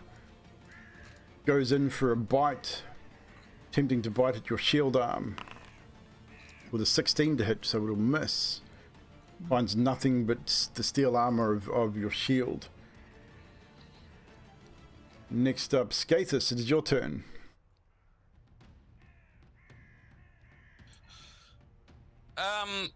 So I'm going to cast a Thunderwave Going to cast Thunderwave in which direction, sir? straight in front of me towards the 2 No werewolves. worries. So that'll be a 15-foot A cube. cube.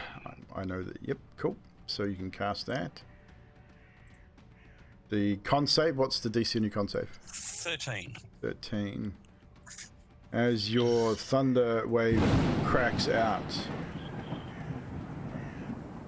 Con save of a 13. The first one was a 21.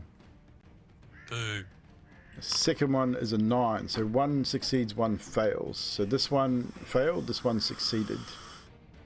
What is the damage they take? 8. 8 And points of the one damage. The one that failed gets pushed back.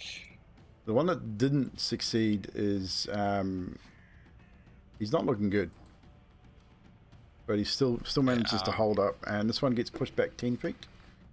Yeah.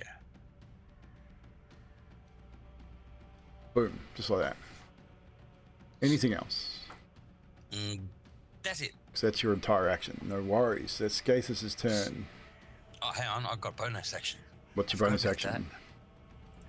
I can do Flurry. No, you can't, believe. because you've got to hit first. You've got to hit with an attack action, not a spell. Flurry Alright, of then I'll blows. just Yeah, hit- flurry of blows is based I'll on just a hit him martial in the hit. face then with my fist. Or a foot. Unarmed strike, yeah. If you want to punch him out with an unarmed strike, or kick him, I'll give you that unarmed strike as a bonus action. So we still got Bless up, don't You we? still have the Please bless say so far. yeah. Okay.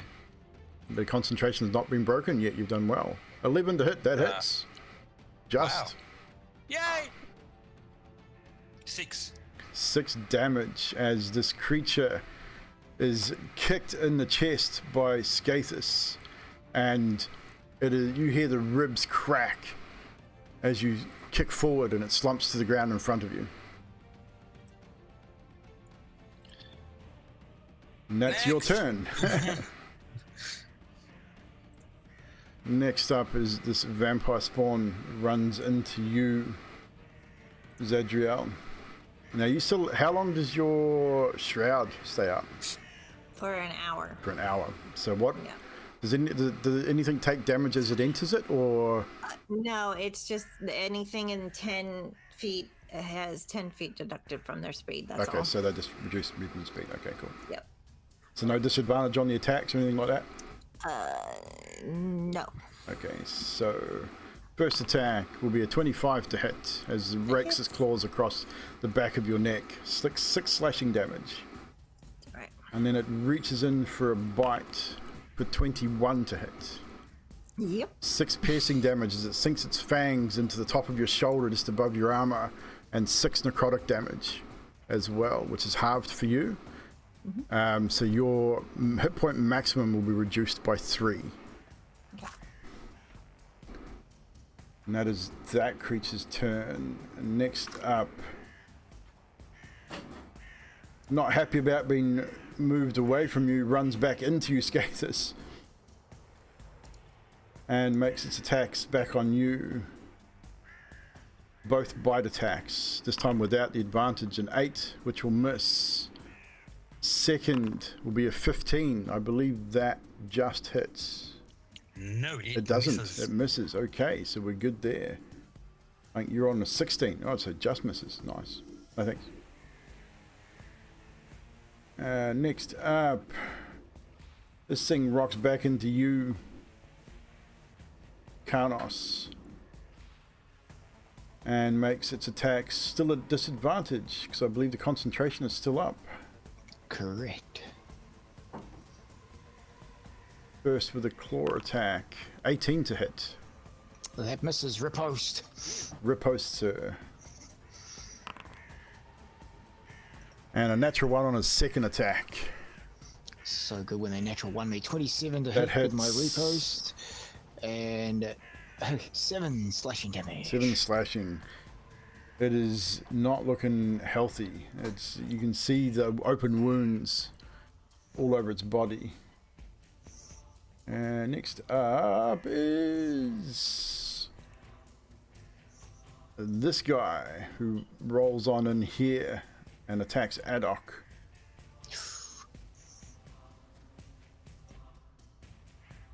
Claw attack. 19 to hit. That misses.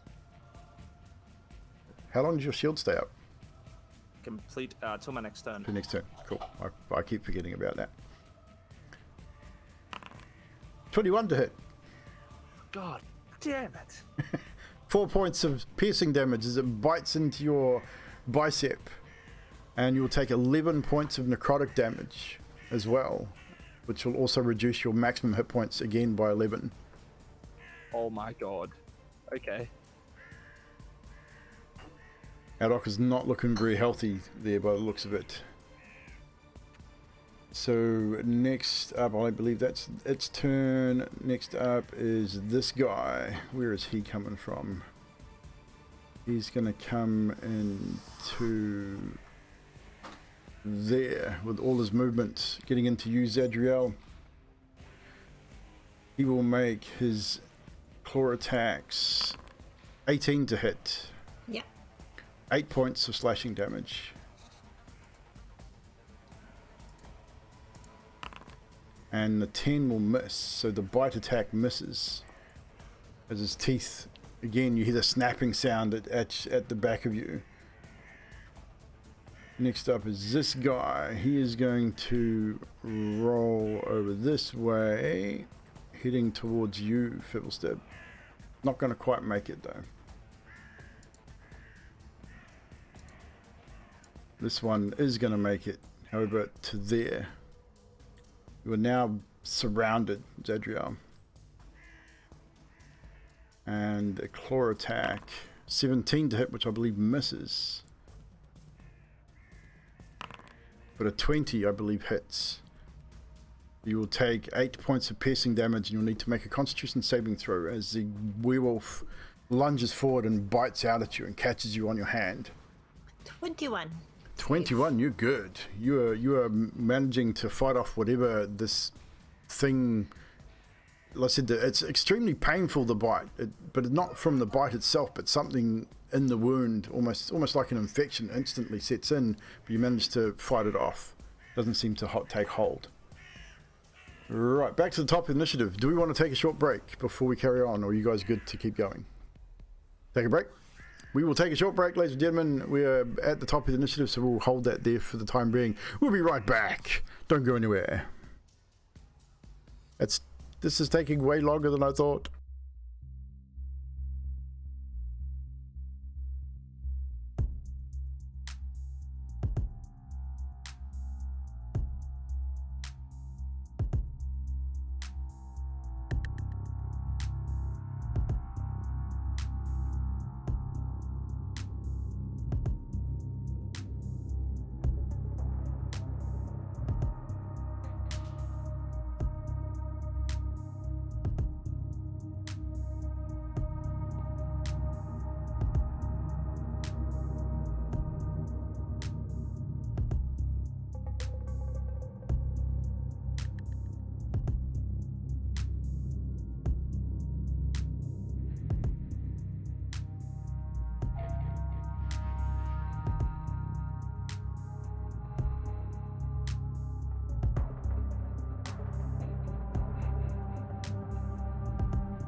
And we're back, everybody. Right, our music's still running. So, we were back to the top of the initiative order, where it is now Strahd's turn. Strahd looks around and decides to cast what is this one here? I need no, not Zedriel, sorry, my bad. I need, who can he see? Karnos. I need you to roll a Constitution save for me, please.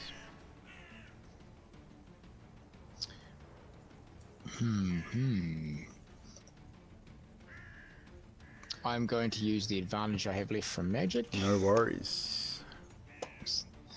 I was actually going to call it before I even rolled it, but... So as you are standing there, you look down to your feet, and you see tendrils of green and black ichor start rising from underneath your body, up around your legs, entangling your legs, and wrapping up around your body. As it touches your skin, anywhere it touches your skin, it starts to burn, almost like acid. You did fail. You will take 41 points of necrotic damage. I see.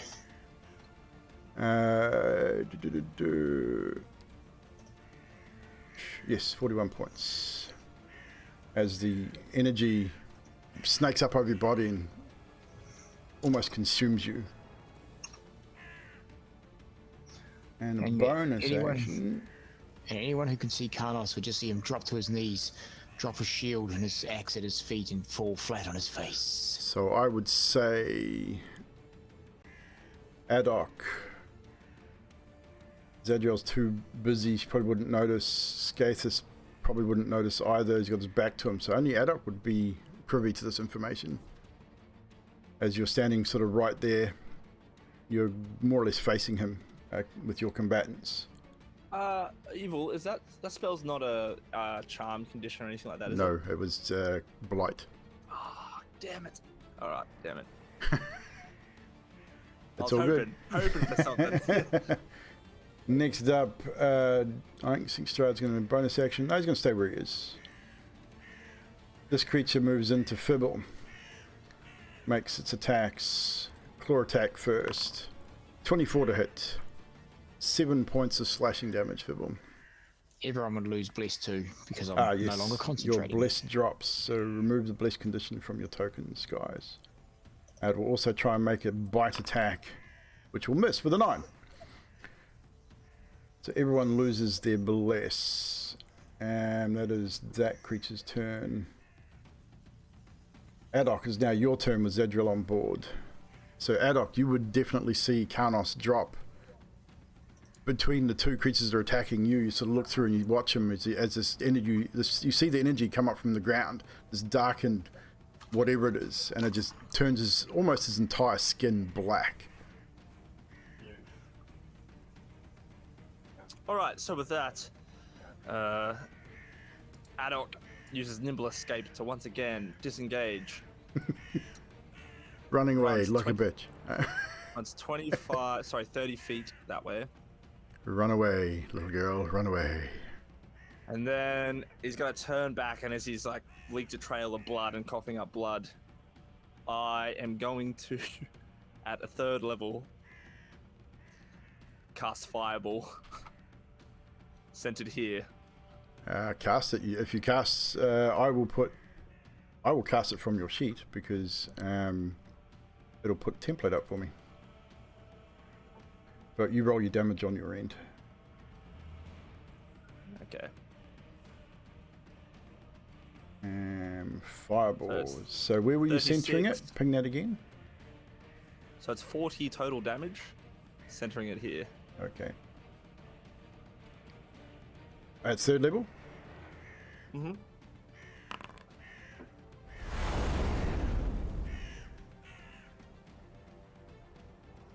So, the fireball centered there. Karnos, you will instantly lose a death save. You'll need to make a dex save for your cannon as well. Oh, yeah, it fails.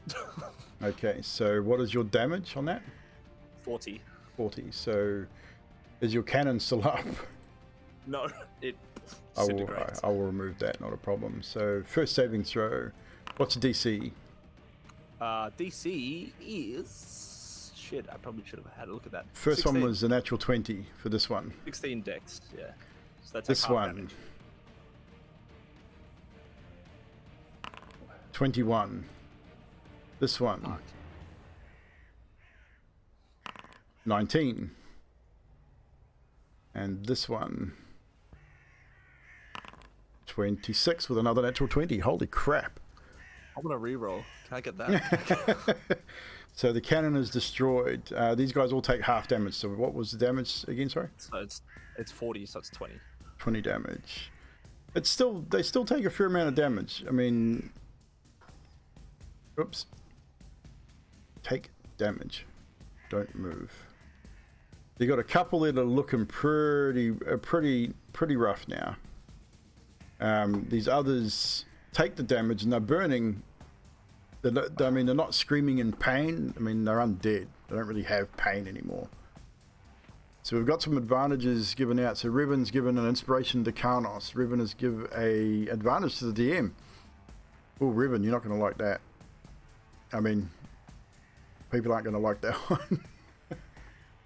Anywho, so we've got an inspiration to Karnos there. So Karnos, when you're making the rest of your death saves, DM me either in Discord or in video your next 2 saves, but you've automatically lost one through the fireball. Yep, can I private roll them in Foundry? Yes, you can. Can I take back my entire turn? No, I just you realized can't. something. Fuck. Okay. Is that your turn? Yeah, that's my turn. Next up, Zadriel, it is your turn. Oof, Zadriel You are is going surrounded. to bonus action Misty Step Nice. to there. Oop. And then I am going to... Oh, Karnos, you're not making death saves. You have been stabilized. Spare the dying from the chat. Thank you, chat. Thank you, Magic. I just saw that. So, carry on, Zadriel, sorry. I am gonna run... If I would go there, can I hit this one? Right there? Or is the tree in the way? Where are you at the moment? I gotta ping it. I'm right here. Yep. And where do you want to go? Is the tree in my way if I run over here Nope. to hit No. that guy? The tree, the center of the tree is Okay. on my ping, so you're good there. You would be under its branches, so you're fine. And I am going to... So that was a bonus action. So I'm gonna just hit at the one between me and Karnos. No worries. 18 to hit. That hits. And it's 20 damage. 20 damage. Twack, then- as the bones shatter under the impact of the warhammer. Your second attack. The second one is a 12. That so- will also But miss. I forgot I still have my spirit shot up. Or did I get a hit? Do I need to make a con save? You would, no, I don't think you've taken enough damage to worry about a con save just yet. Okay. So So the 8 radiant, it would be 7 the second radiant one damage doesn't on hit, that but we first. get 7 extra on the top of the first. No worries. And that's me. Done.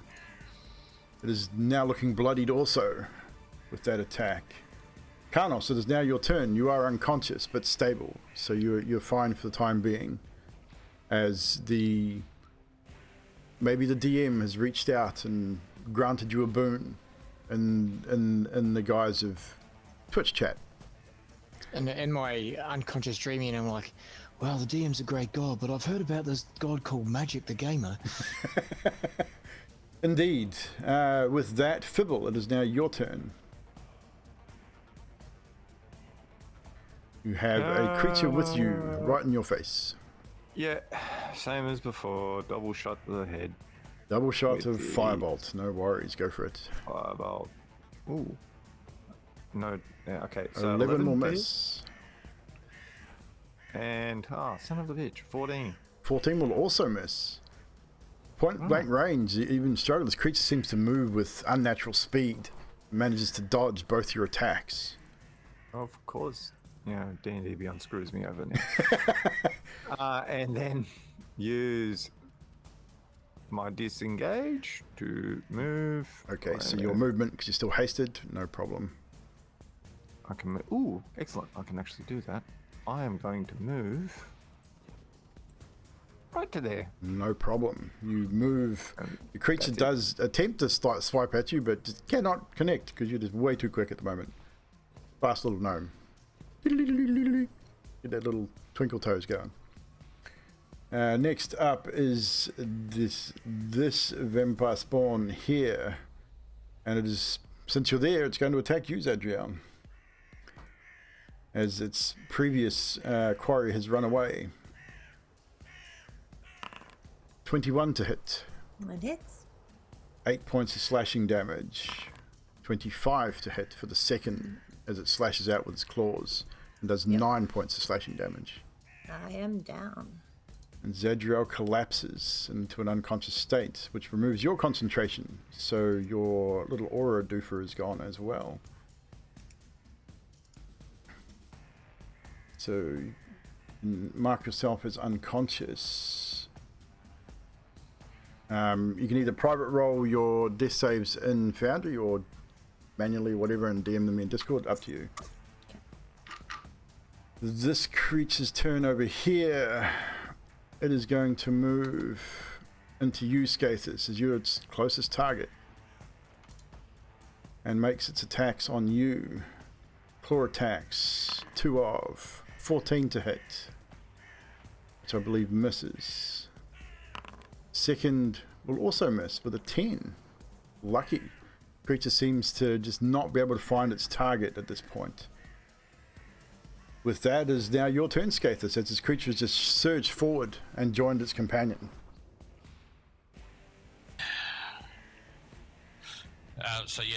Taking the one I've already marked. Unarmed strike. So just going to let both your attacks, kicking, punching. Give us a little quick description on Skathis' one-armed bandit attack on this thing. First one, spinning back kick. No worries. As you launch yourself into a reverse roundhouse. 10 bludgeoning. 21 to hit, definitely hits. 10 bludgeoning damage. Then the next attack, nat 20. Nat 20. With a fist to the face. The sock to the jaw. So whatever your base damage is, which I believe is 8, plus 3 is 11. Just roll a single d8 for me.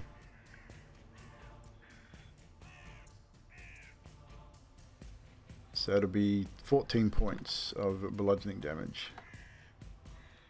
Which it is now also looking a little bloodied as you open a large gash under its eye where you've just kicked it and then come back with that left hook because your right hand is pretty well buggered. So, but you still managed to do some serious damage. And that's it for me. That's it for you. Next up is this creature is going to, when it freaking moves the way I want it to move, into you, Fibble. It makes its attacks on you. 2 claw attacks. 21 to hit. 10 points of slashing damage for you as you get raked across the back of the head. And 10, which will miss on the second. Do they get disadvantage because you're hasted? Nah. No? My Okay. armor class goes up. Okay, your AC goes up. Cool. Just double checking that. So you only one hit, you take, the other misses. Now we have this guy's turn. And again, you attacked him, he's going to attack you back. This time he's going to bite you with a 22 to hit, Skathis. 3 points of piercing damage this time. You'll need to make a constitution save, please.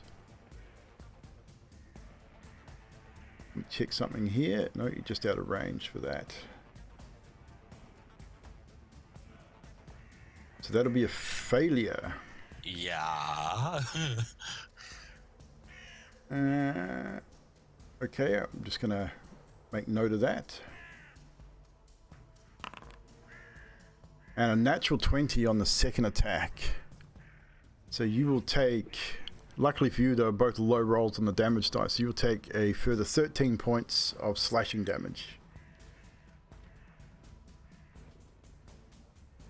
Next up is this guy. Unfortunately for you, Karnos, as you're still unconscious, it's going to make its 2 attacks at you. Both will be at advantage. That definitely hits, as does that. So you are 2 death saves down. Or you now, even though you were technically not making death saves, you've now been attacked by a creature. So you would be remaking death saves on your next turn. But you only have 1 left. I think that's, just correct me wrong, that's how it would work. If you were Spear the Dying and then attacked, it would work the same way. Correct. Spear the Dying puts you back to, even though you're unconscious, you basically class this being not making death saves, so death saves is reset to 0. Awesome. Cool, just wanted to double check that. Thank you very much. Just a sec. Yeah, he's down the mountainside, Adok. What? The Guardian? With that is now this guy's turn. And unfortunately, as per instructed, Zadriel, 2 attacks on you. First is a natural 20. So you lose 2 death saves. And the second will also hit. So unfortunately, Zadriel, you are no longer with us. As the creature just wails down, or claws just one after the other, raking across the back of your head, opening up a huge wound. Next up is this guy. He is going to move into here. And Skathis, once again, you're the center of attention. 2 attacks, 21 to hit. 8 points of slashing damage. I'm down. It's going to keep going. Second hit will also hit, so you'll automatically lose 1 death save. Next up, this guy. Moving into you, Fibble. Making 2 claw attacks. Natural 20. Oh my god, so many natural 20s for me tonight. 15 points of slashing damage as you get raked with a series of sharpened claws. And I'm down. And I'm going to have to show you guys this because you wouldn't believe it if I didn't show you. That was the first attack. So in Foundry, guys, that was the first attack. This was the one I just rolled. So double natural 20s. So Fibble, you are down 2 death saves. Next up is this creature, who's not going to do anything at this point.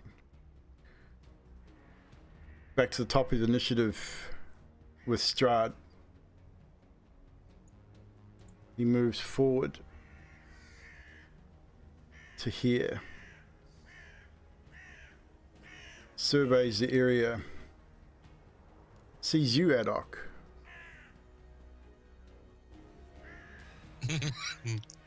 All of your companions being either dead or dying. Adok, are you going to run like little girl? Or are you going to face me? You defied me once already. I'm gonna cough up whatever last remaining bit of blood I've got left. Look at him. You know what? I was thinking about running, but you're a lot quicker than what I am. So, fuck it. I'm gonna cast my last fireball. I'll tell you what, I'm going to allow you to do that. It's not your turn, but what I'm going to do here is Strahd is going to do something, and I'll allow you to do it simultaneously. Strahd is going to point at you. He's going to reach a finger out. And as you do so, you release your fireball. He will make his death save. No need to cast it on you. I'll roll your damage. But he reaches out,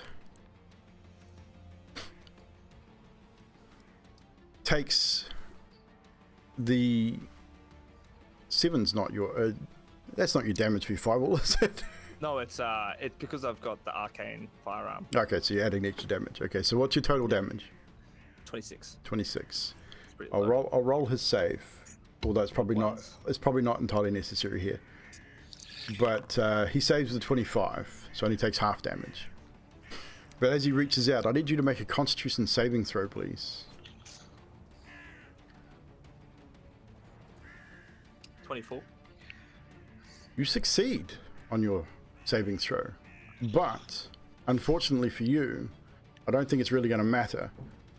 The total damage that you would have received from this spell as this necrotic energy surges through your body was 62. So you'll take half of that at 31, which I still believe renders you unconscious. As Strahd reaches out and releases this power, Adok, you feel the necrotic energy surge through your body, the veins turning black. Your eyes roll back in your head and you lose consciousness and you fall to the ground. We're going to, I believe that means everybody is either unconscious or dead at this point. So I need to do something just quickly here. Keep making your death saves. Whoever's still got death saves.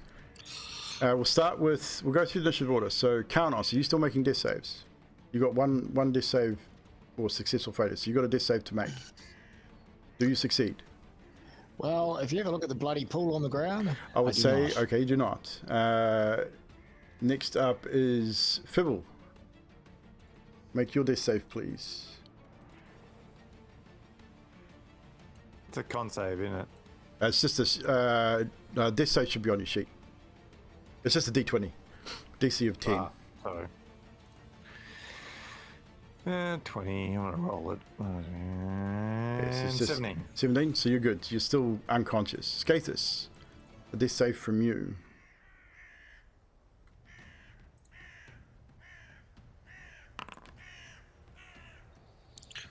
$14. So you're still conscious. Strahd moves his way over to Adok's body.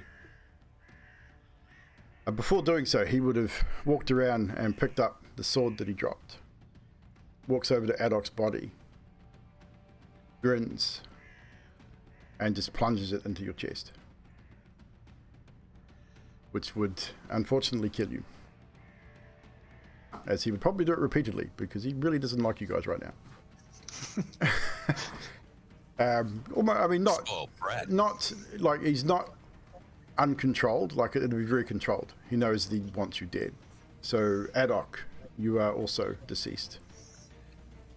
He then wanders around, looks at you, Fibblestib. Looks over at Skathis. Bypasses you, Fibble.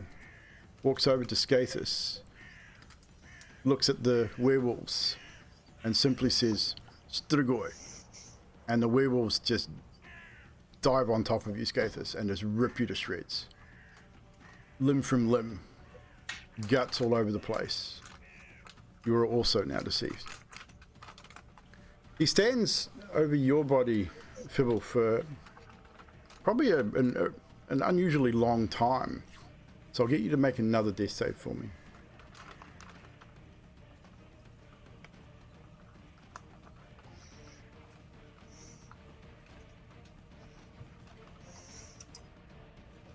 Two successes. Another success. As he looks at you, slowly bleeding out, he raises an eyebrow almost, and then plunges his sword into your chest also, ending your life.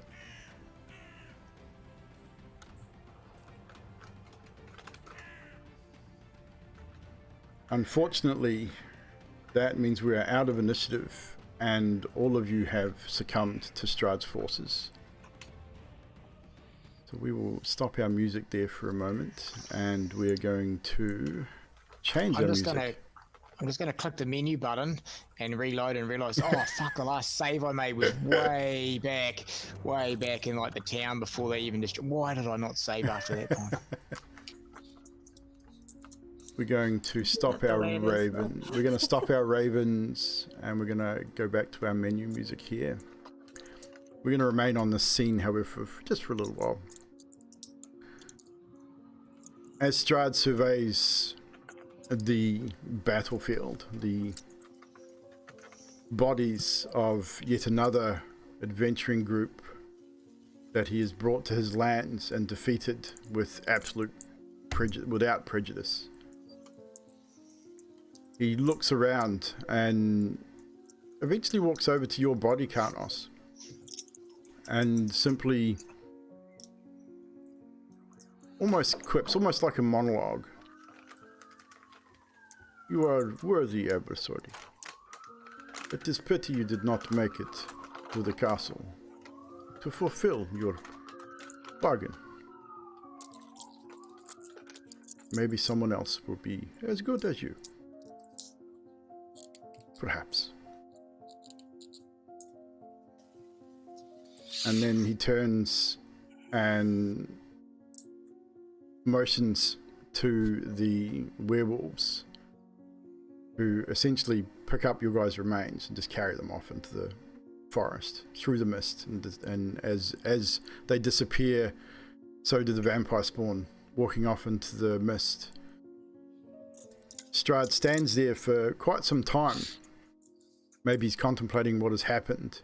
The loss of Tatiana definitely has made him extremely angry, and he will be seeking a way to find her again, still.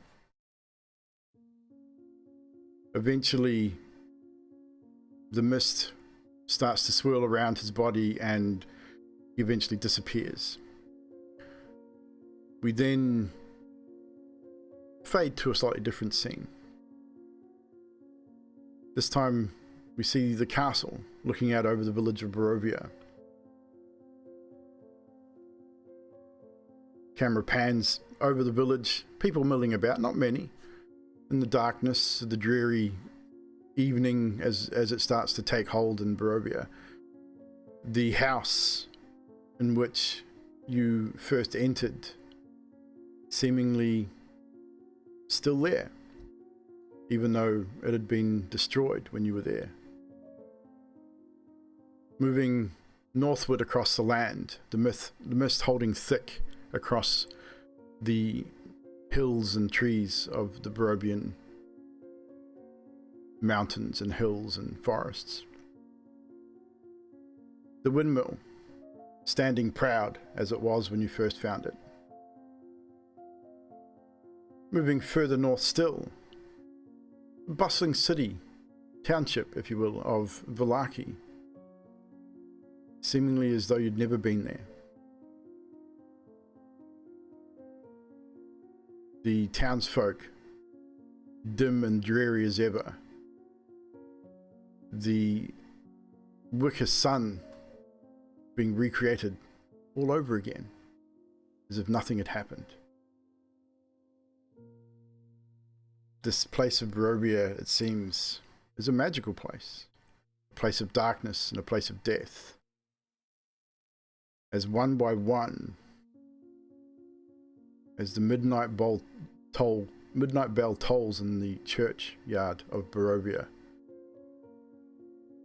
Karnos, Skathis, Adok, Fibblestib, Zadriel, Emilia, and Mirabelle rise to pay homage to their lord, Strahd von Zarovich, and start making their way up the hill towards the castle.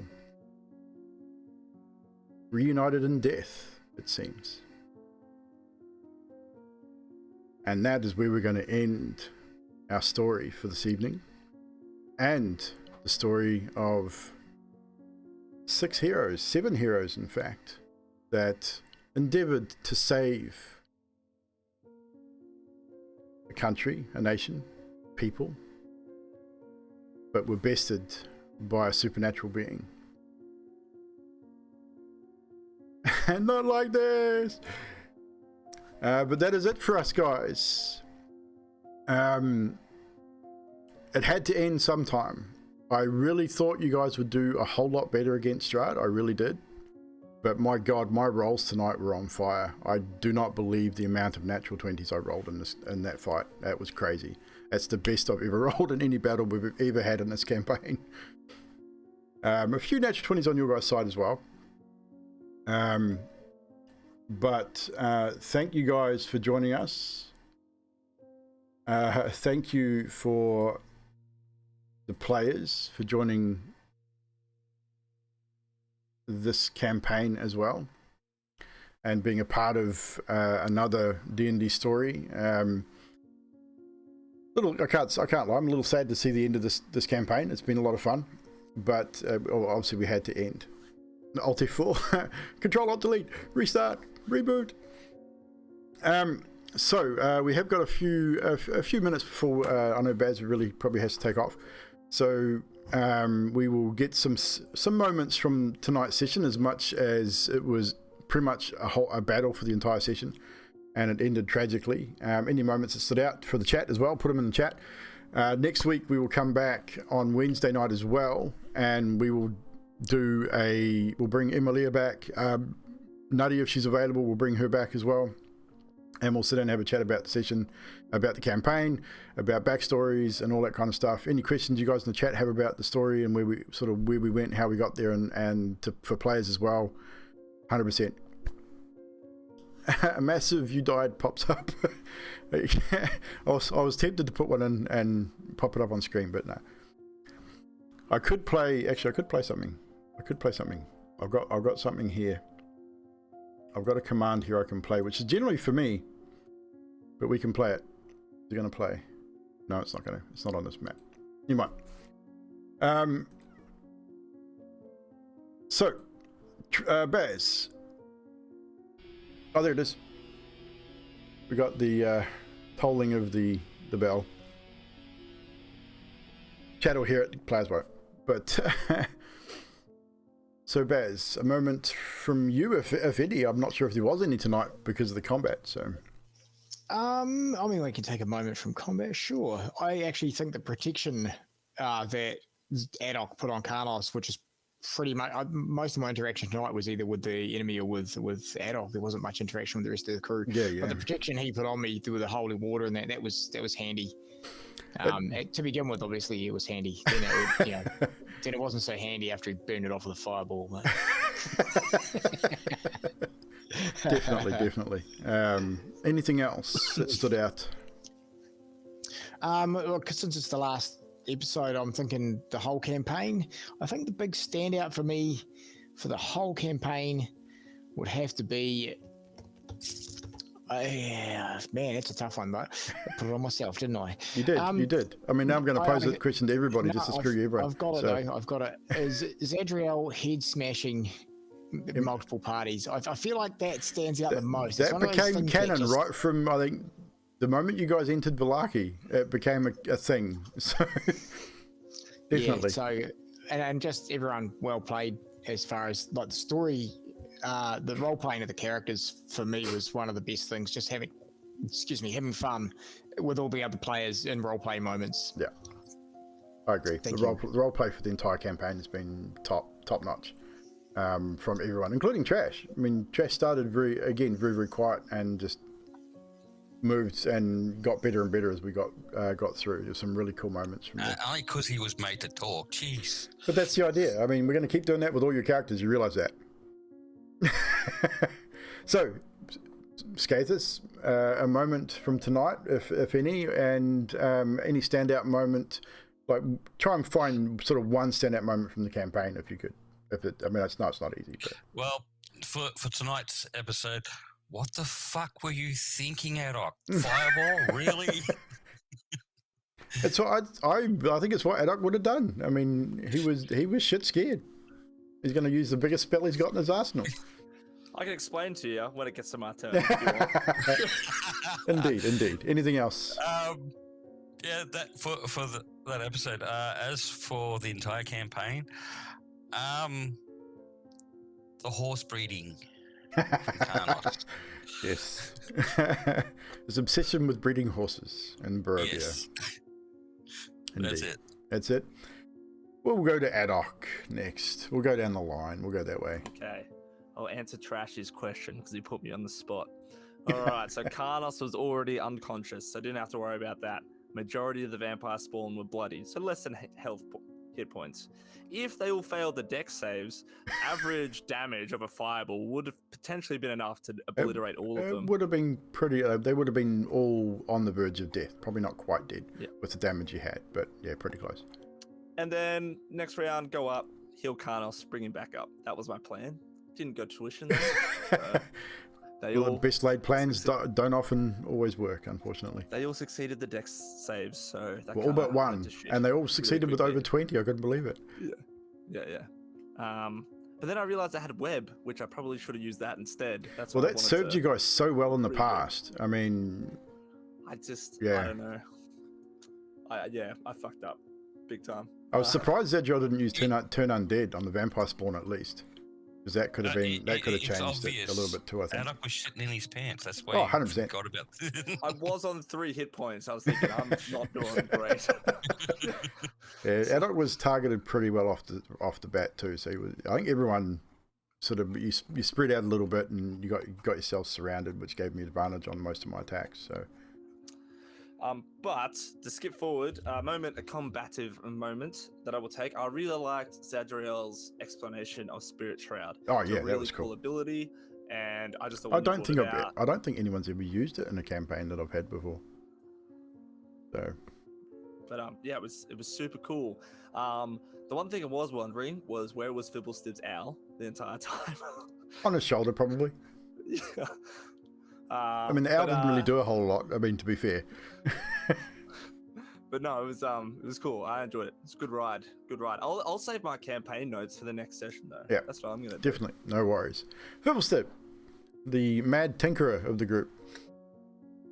So many things he won't get to invent. I know, right? Poor Fibble. Yeah, well, look, bound to happen.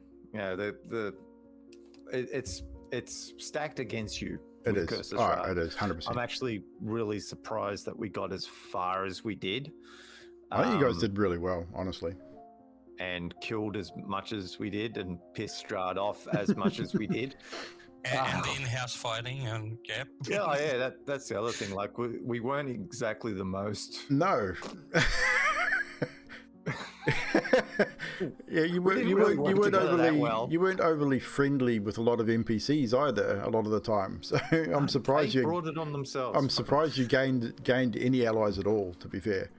Yeah, well, it was bound to happen. I'm just happy that I got to play an artificer as far as I did. Yeah, I'd like to see what an artificer does up in the higher levels though too. So at some stage I would, because I mean 15 plus, I think that'd be really out there. They do get a little bit nuts, and it also depends because there's 3 different trees for them. It makes it a little bit. I'd like to do all of them, but it will never happen. We got heaps more time to run more D&D in the future, so there's always going to be a chance to play these characters again, or these types of characters. So 100%. At the same time, knowing Fibblestib, that wasn't actually Fibblestib. Yeah. So, yeah. I mean, cloning is a thing to him. Yep. Definitely. Well, like I said, even if a character dies, you ask that character doesn't really die. I mean, if you want to rerun a character and reuse it in a different campaign, then that's fine. Oh, damn right. Oh no, mine's dead.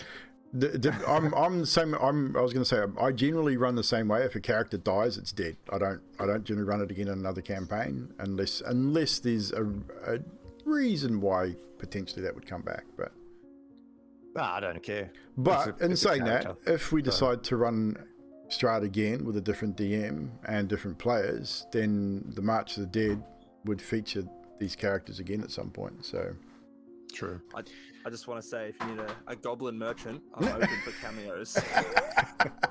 Hey, that's always a possibility in campaign 2, dude. So we'll definitely, I'll definitely keep that in mind. Anything else from the campaign? And the combat tonight was really good, even though I realised at the beginning of it that I didn't have quite as much health as I thought I did. But yeah, it was good. Anything that stands out from the campaign for Fibble that you can think of offhand? Fuck, there's too much. Like, yeah, it's such. I mean, almost 80 episodes. Yeah, we did so much. Like, literally, yeah, the things, the plans I had for Fibble and the shit that I want to do with him. Oh my god. The problem is he's also that type of a starter project, move on to another one, move on to another one, move on. He was so erratic, I think, which is why Strahd didn't really come and talk to him until sort of really late in the campaign, because Strahd had no words for fucking Fibblestep. He had no answer to him, and I struggled to try and figure out what Strahd would make of a character like Fibblestep. Yeah, pretty much. That's what I wanted. I wanted him to sit there and go, what? The absolute fuck. I said it, yeah, it was one of those things. It was just weird. Zedriel.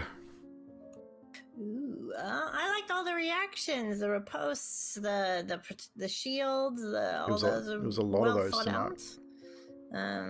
I have a couple favorite altogether moments, but I don't know if you want me to just give one and then save the rest. Go for it. Give a couple. I know Baz has got to take off sometime soon, but.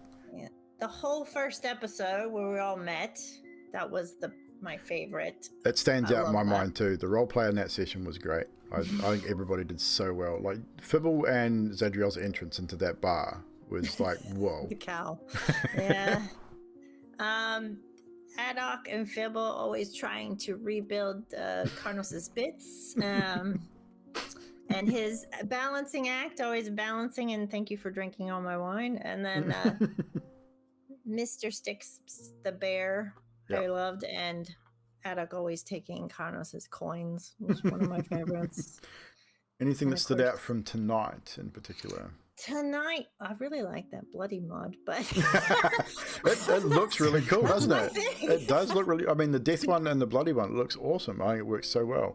And we're not. I'll send you what the mod is, because I think it works independently on its own. So. But yeah, and all the reactions, and of course the fireball, and that's it for me. We had a few interesting things here in chat before we take off. Revmaster, favorite moment tonight was they died. Hang on, no, wait, nope, it's definitely when they died. Revan, thanks, buddy.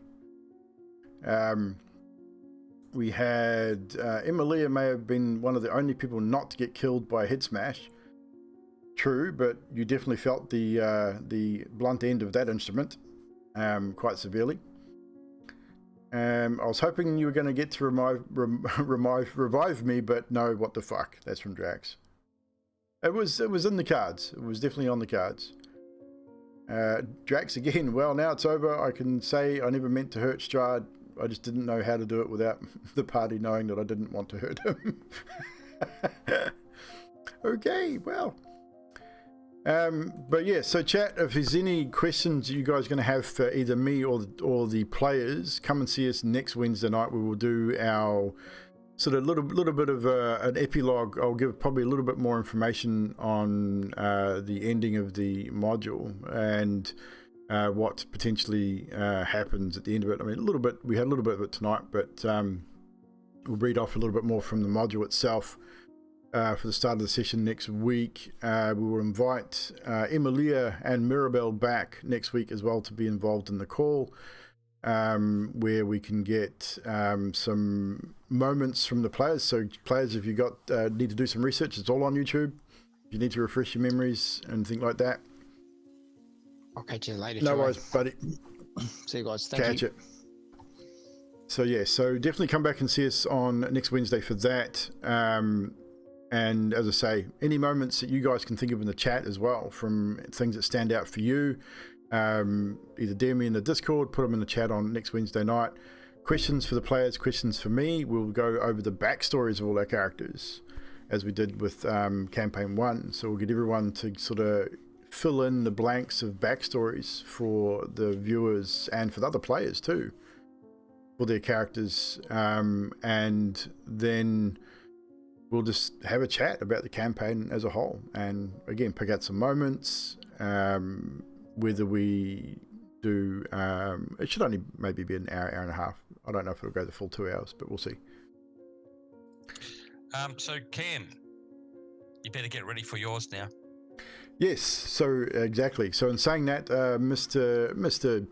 Roasted Chicken now pays the way for Chicken to DM a mini adventure with a few players. He's got the players already organised. We've got all our characters in this campaign.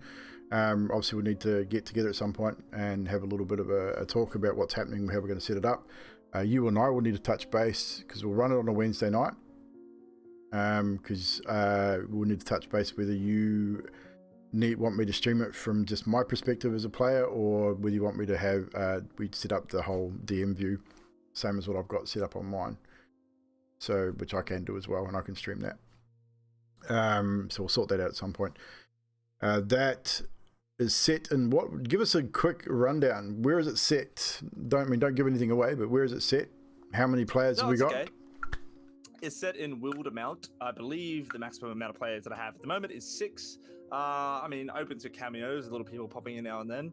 It is a pre-designed module. It's supposed to be a one-shot, but I mean, if it goes over, it goes over. We know how our one-shots go. They're going to start on the coastland of Exorhas, which is just battle-ravaged from... back between the calamity of the gods. It's like Matt Mercer's Wildermount, so a lot of D&D people will be familiar with it. Yeah, start off there.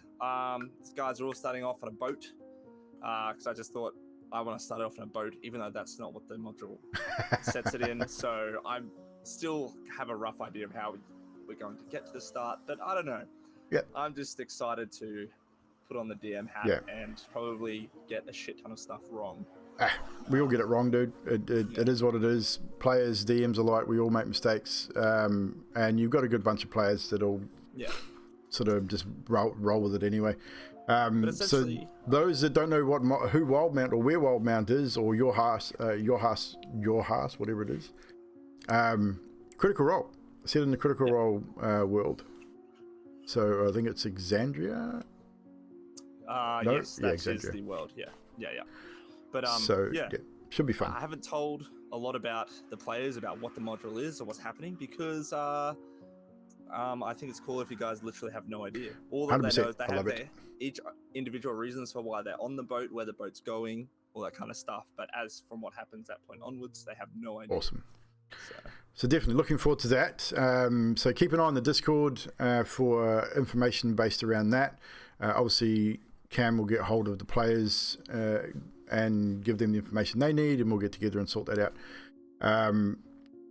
So after that, we will be looking at my first mini campaign also, which is a adventure called Into the Snake Pit, which we've had some interested parties already. I've forgotten. I know most of who put their name forward for it, but I'll put another poll up in Discord when we are closer to starting that one to get interested parties.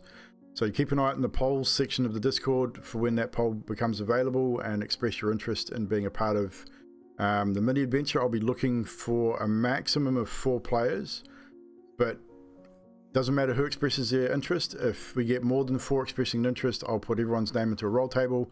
We'll roll out random players, and we'll see how we go. Yes, Trash. Just a thing. Bubble Wrap just put up a comment. Chicken and his recorder. Yes, but that'll all come out next week, I think, too. There'll be a lot of these sort of things, which will be cool. But yes, definitely. So what we will do with that is, so that'll come up. I am looking at running another full-time module at some point. I'm looking at the Dragon Heist modules. So Dungeon Mad Mage and Dragon Heist, which will take a party. I'm looking at maybe 4 or 5 players for that, taking guys from level 1 to 20. I'm not sure when that'll happen. Obviously, I'll have to buy the modules first. But both those modules, one starts at level 1, takes through to level 5, and the other goes from 5 to 20. So once again, when that comes up, I will put a poll up asking for player interest, and we'll choose 5 players at random, or I may even open it up to the regular players, which will be pretty much the 5 we've got here. We may go as far as 6, it really depends. I won't decide on that until I get a little bit closer, because there's going to be a lot of work putting maps and journals into Foundry, and that first I'll get all that done before I even consider running it. Because a lot of those maps I will recreate myself on Dungeon Draft, probably on stream, so just because it's fun. Tomorrow, what's tomorrow? Thursday. So tomorrow night is Maps and Monsters as usual. We'll be doing that as usual time, starting about 8 o'clock. Friday, go check out Miss Yanti over on her channel, doing some more D&D over there. I think still doing Stormlord's Wrath, Sleeping Dragon's Wake. I can't remember which one it is. Sleeping Dragon's Wake. That's the one. I do have a character in that campaign who's kind of there but not there at the time from time to time. But go check out Yanti and the other guys over there. Grim Mina, Trashy's over there, Drax is there. All the cool people are on there on Friday night. Saturday night won't see me, but we'll be back here Sunday for some more D&D. Episode 6 of Paradigm 2 Shadow's Embrace, where Ildri will be making a guest appearance for us.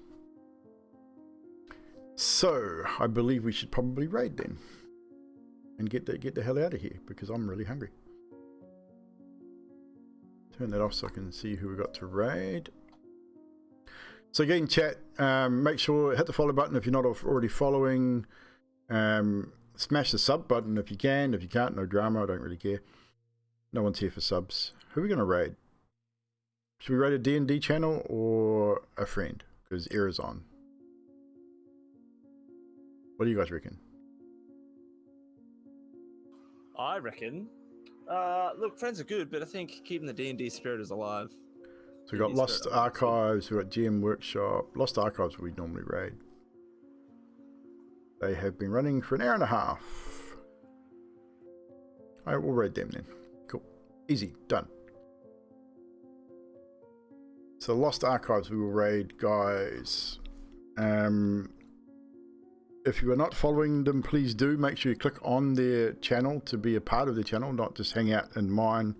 Otherwise your view does not count for them. We want to make sure that all those views count for them as much as possible. Lost Archives, I spelled that right. And we're going to raid. Here we go. It's all set up, ready to go. Good, done. And we'll see you guys tomorrow for some maps and shit. Bye.